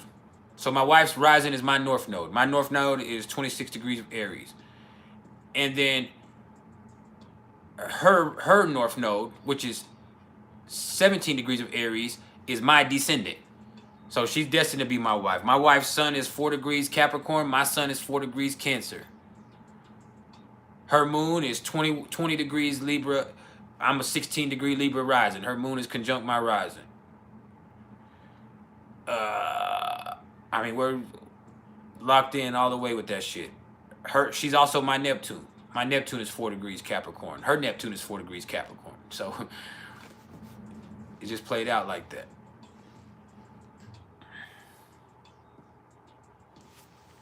She has Pluto in the 7th house. I have Pluto in the 1st house.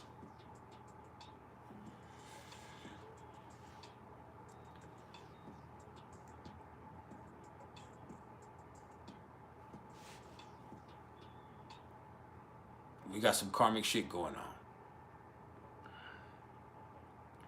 Virgo sun, Sag rising, Libra moon. That's a very intelligent person. That's somebody who notices everything. That's somebody who takes care of the stuff that nobody else wants to take care of. It's somebody who sees things from other people's point of view. I mean, that's a lot of intelligence and knowledge and wisdom right there. But it's also somebody who can feel like they're better than other people because of all of their intelligence, and because they can see what's best for everybody, they can be condescending.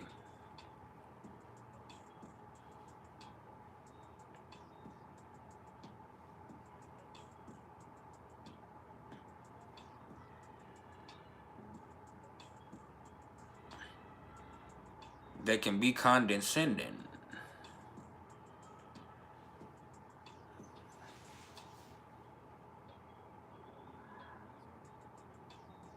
Yeah, I know you sneaky.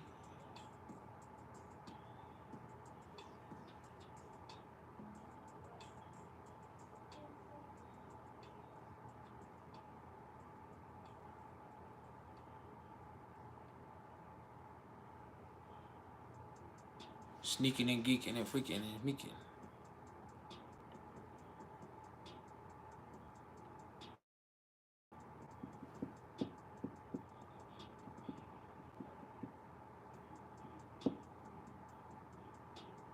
How do Capricorns get over traumatic trauma of traumatic events?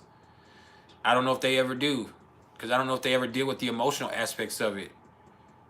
They just keep pushing. They're tough. I mean, when you say how do they get over it, I don't think they get over it. They just bury it and use it as ammunition to keep pushing.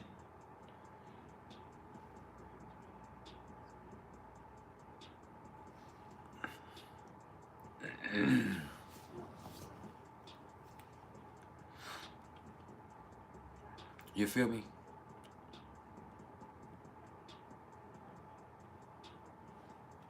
We're going for 13 more minutes and then I'm gone. What was my first thoughts when I first saw my wife's chart? This is why we can't shake each other. Me and my wife have been messing around off and on for 20 years now.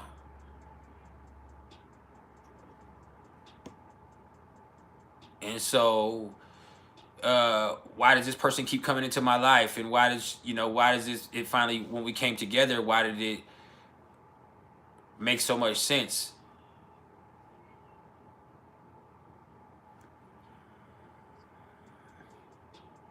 How would you deal with heavy 12th house karma? Finding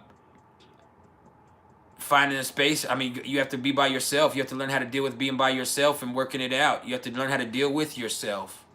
I don't have a lot of 12th house karma. My wife does, though. Interesting as it is, since we were talking about her. She has a lot of 12th house stuff. Her North Node is in her 12th house. Her Mars, her Jupiter, all that's in her 12th house. So she has a lot of 12th house issues that she has to work out within self. I don't have anything in my 12th house. And so, I mean, you need a lot of time and you need the spiritual path to work out things with the 12th house karma. You need a spiritual path, but you also need to learn how to deal with your, you know, you use the spiritual path as a way to deal with your stuff internally. So you have to learn how to deal with you and be with you and work through your shit.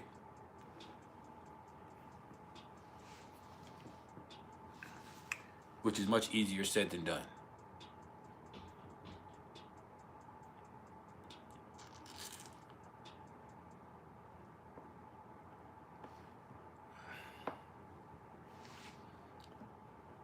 I don't have the 12th house stuff going on. I have 8th house stuff.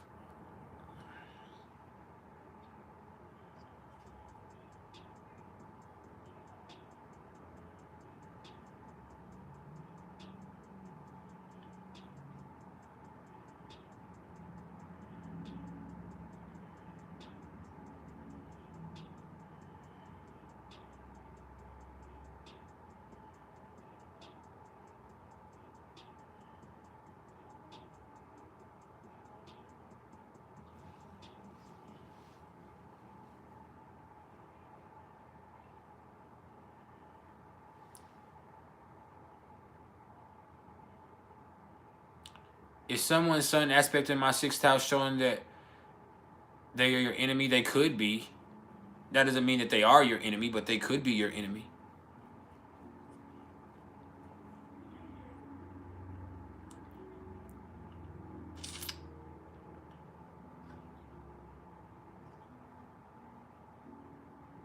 It's definitely possible.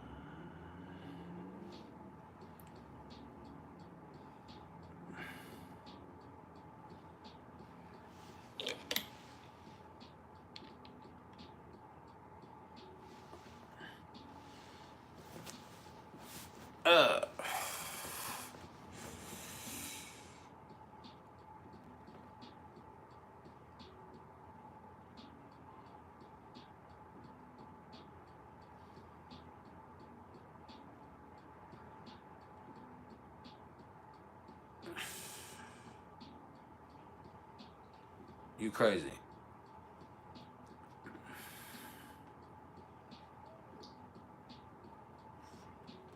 Come here, baby. Chief. Come here. Chiefer, come here.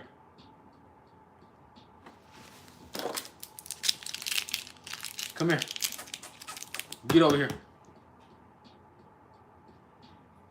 Come here, baby. Is it a treat? Chief. Alright, I ain't calling you no more.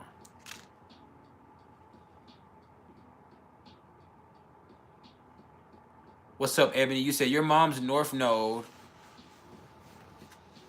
in the 7th house is conjunct your Leo Lilith in the 5th house. Your North Node is conjunct her part of fortune, and your special needs daughter is a Leo. What do I think about that?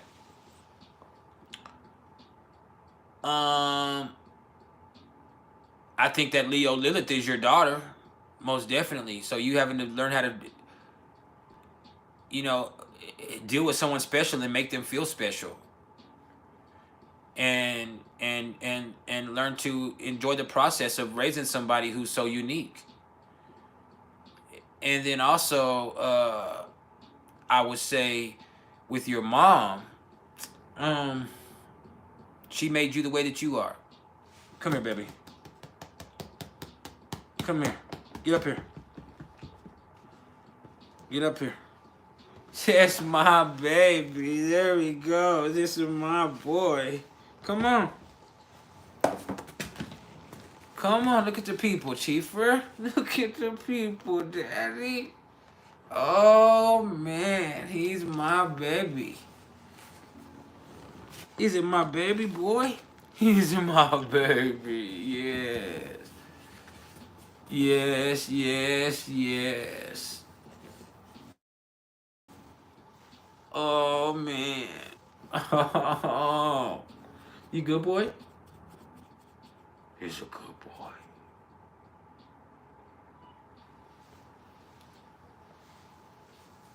This is Chieffer. Right, baby. You see the people? You see the people? Yeah. Tell them hi.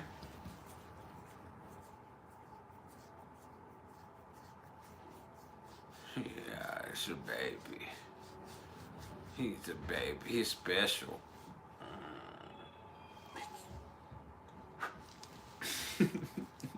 Okay. All right, you can go. Go. Go sit. There you go. Good boy. Come on back up here. This is my baby. You come back. Yeah, he's good. Oh, yeah, you get him. You get him. You let him know. You let him know. You let him fucking know that they don't fucking come over here. They don't come over here. Hey, I love y'all too. I'm gonna let it go in a minute. I'm just chilling right this minute.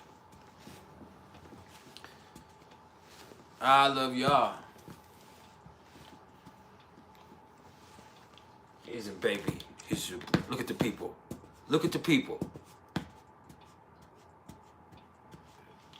Yeah, man. Go get Junior. Go get Junior.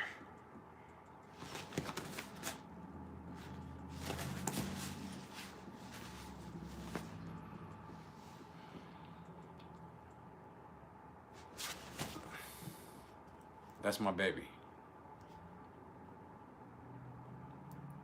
But yeah, man, we coolin'.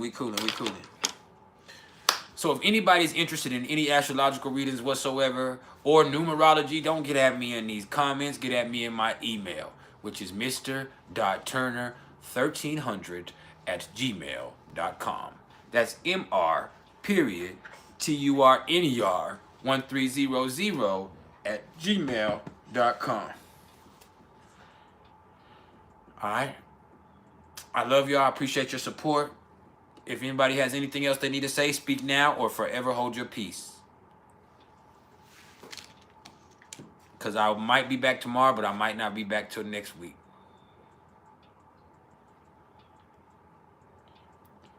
Y'all need to get y'all a dog that loves you like that.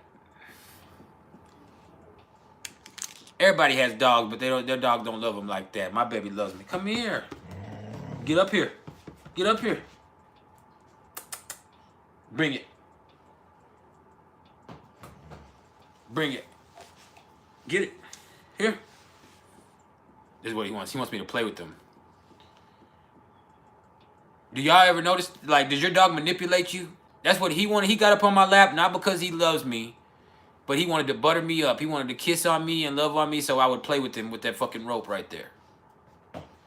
He's a Capricorn too, but he only comes up here and loves on me like that because he's trying to draw me into a playing game. He wants to play. And I'm the only one that plays with him.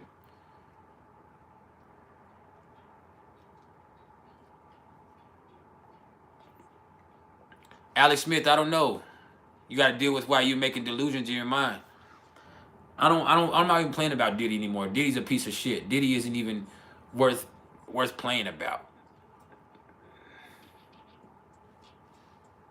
But yeah, he's just trying to manipulate me. He's trying to butter me up. He'll come up here and kiss on me and love on me and lick all over my head, and he'll put both of his paws on my shoulders and look me in my eye. But he's really just trying to beg me to play with him. My dog doesn't lick his balls. He doesn't have balls. He has an empty sack. That's all he has is a fucking empty sack. They should have sewed that up or something. But yeah, he has no balls in that sack. He's looking at me like, damn, why'd you say that? Come here. Yeah, that nigga ain't got no balls, man.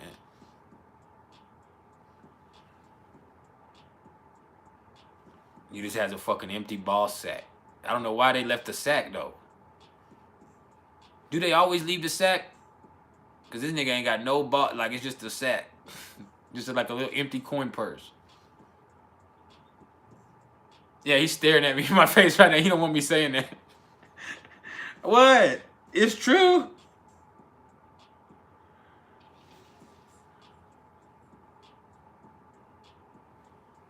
It's true. You ain't got no balls. Come here. That nigga looking at me crazy. Why are you staring at me like that? You ain't got no motherfucking balls. That nigga straight up looking at me straight in my face while I'm saying that shit, looking at me like, bro, you didn't have to say that shit.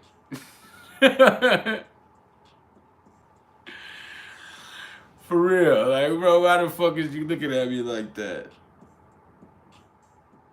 You got an empty sack. Nigga ain't never hunched nothing. He never got to experience a humping phase or nothing. We chopped them motherfuckers off immediately.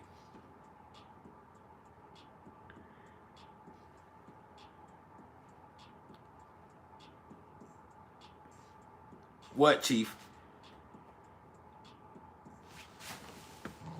Give me this fucking rope. Get up here. Get up here. Get up here.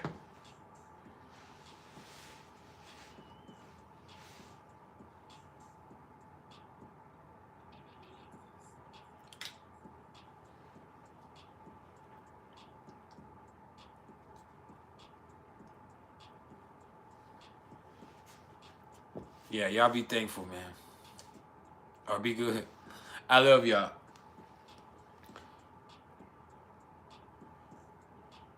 Like I said, I might come tomorrow. Oh, now his little thing comes out. He just don't do nothing with it. It only comes out when he gets excited. He don't do nothing but pee. That's what happens when he's the runt. He's an awesome dog, has a great personality, but he motherfucker has certain defects in his motherfucking DNA. He's the runt. If he gets scared, he starts pissing. If you yell at him, he'll just piss everywhere. Like, bro, I know your big brothers don't be doing that shit.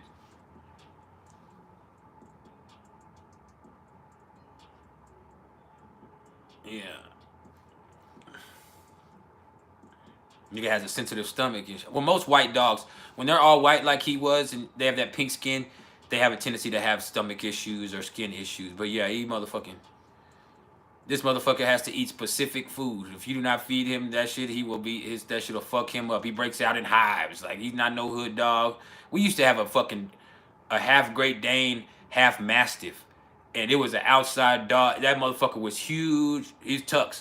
He was huge. He was tough. He lived outside. He used to jump through the windows, like the glass and everything.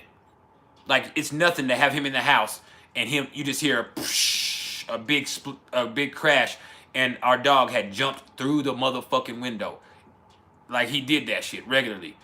Bust through the whole fucking window and just jump out the window. Like, he ran away once every 2 months. He'd run away for a week, go fucking and doing what he was never figured. Like, he just run. He's so big you couldn't stop him. He'll get to that door and he'll get out that door and he'll just take off running. And you'll see him like a week later looking skinny than a motherfucker running. He's never left the neighborhood. We had woods behind our house, so he would go in the woods and he'd go with the dogs, our neighbors and shit, and be trying to jump in their backyards and shit, trying to have sex with their dogs. But he just did that type of shit regularly. He was like a real fucking outside dog. Not this motherfucker. If another dog starts barking at him real hard, he'll just go, and he's a pit bull. He'll go fucking take a shit and piss right there. He'll get so scared, he'll just piss right there and have to take an immediate shit. He'll get nervous. He eats nothing but fucking cookies and treats. He gets all kinds of cookies and like, he sleeps in the bed. Like, with the covers on him. He has to be covered up with covers on him. Like, he is very fucking domesticated. He whines and paws at you all day long. Fucking comes up and hugs you and kisses you on the face because he wants you to play with him. Like, that's this dog right here. Has to be given Benadryl and shit on the regular because he breaks out. Like, he's spoiled. Chief is spoiled. Come here. Get up here. No, get up here. Well, get the fuck out of here then. Yeah, this nigga super domesticated. We used to have a junkyard dog. Like the dog off the Sandlot. Like, Tux was a fucking monster. Fucking gangster ass dog. Like, you had to keep him on a chain. Whether they think that's cool or not, our yard didn't have a fence. And he was used to that. Like, you had to keep him on a chain. Not no little chain. I'm talking about a toe chain. Like, we kept his ass on a big-ass toe chain. He was that big. And when he was in the house, he was fine, but he would just jump through the window and shit.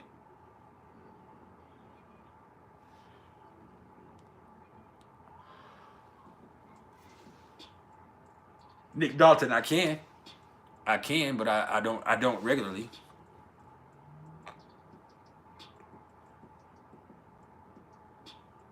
But I definitely can.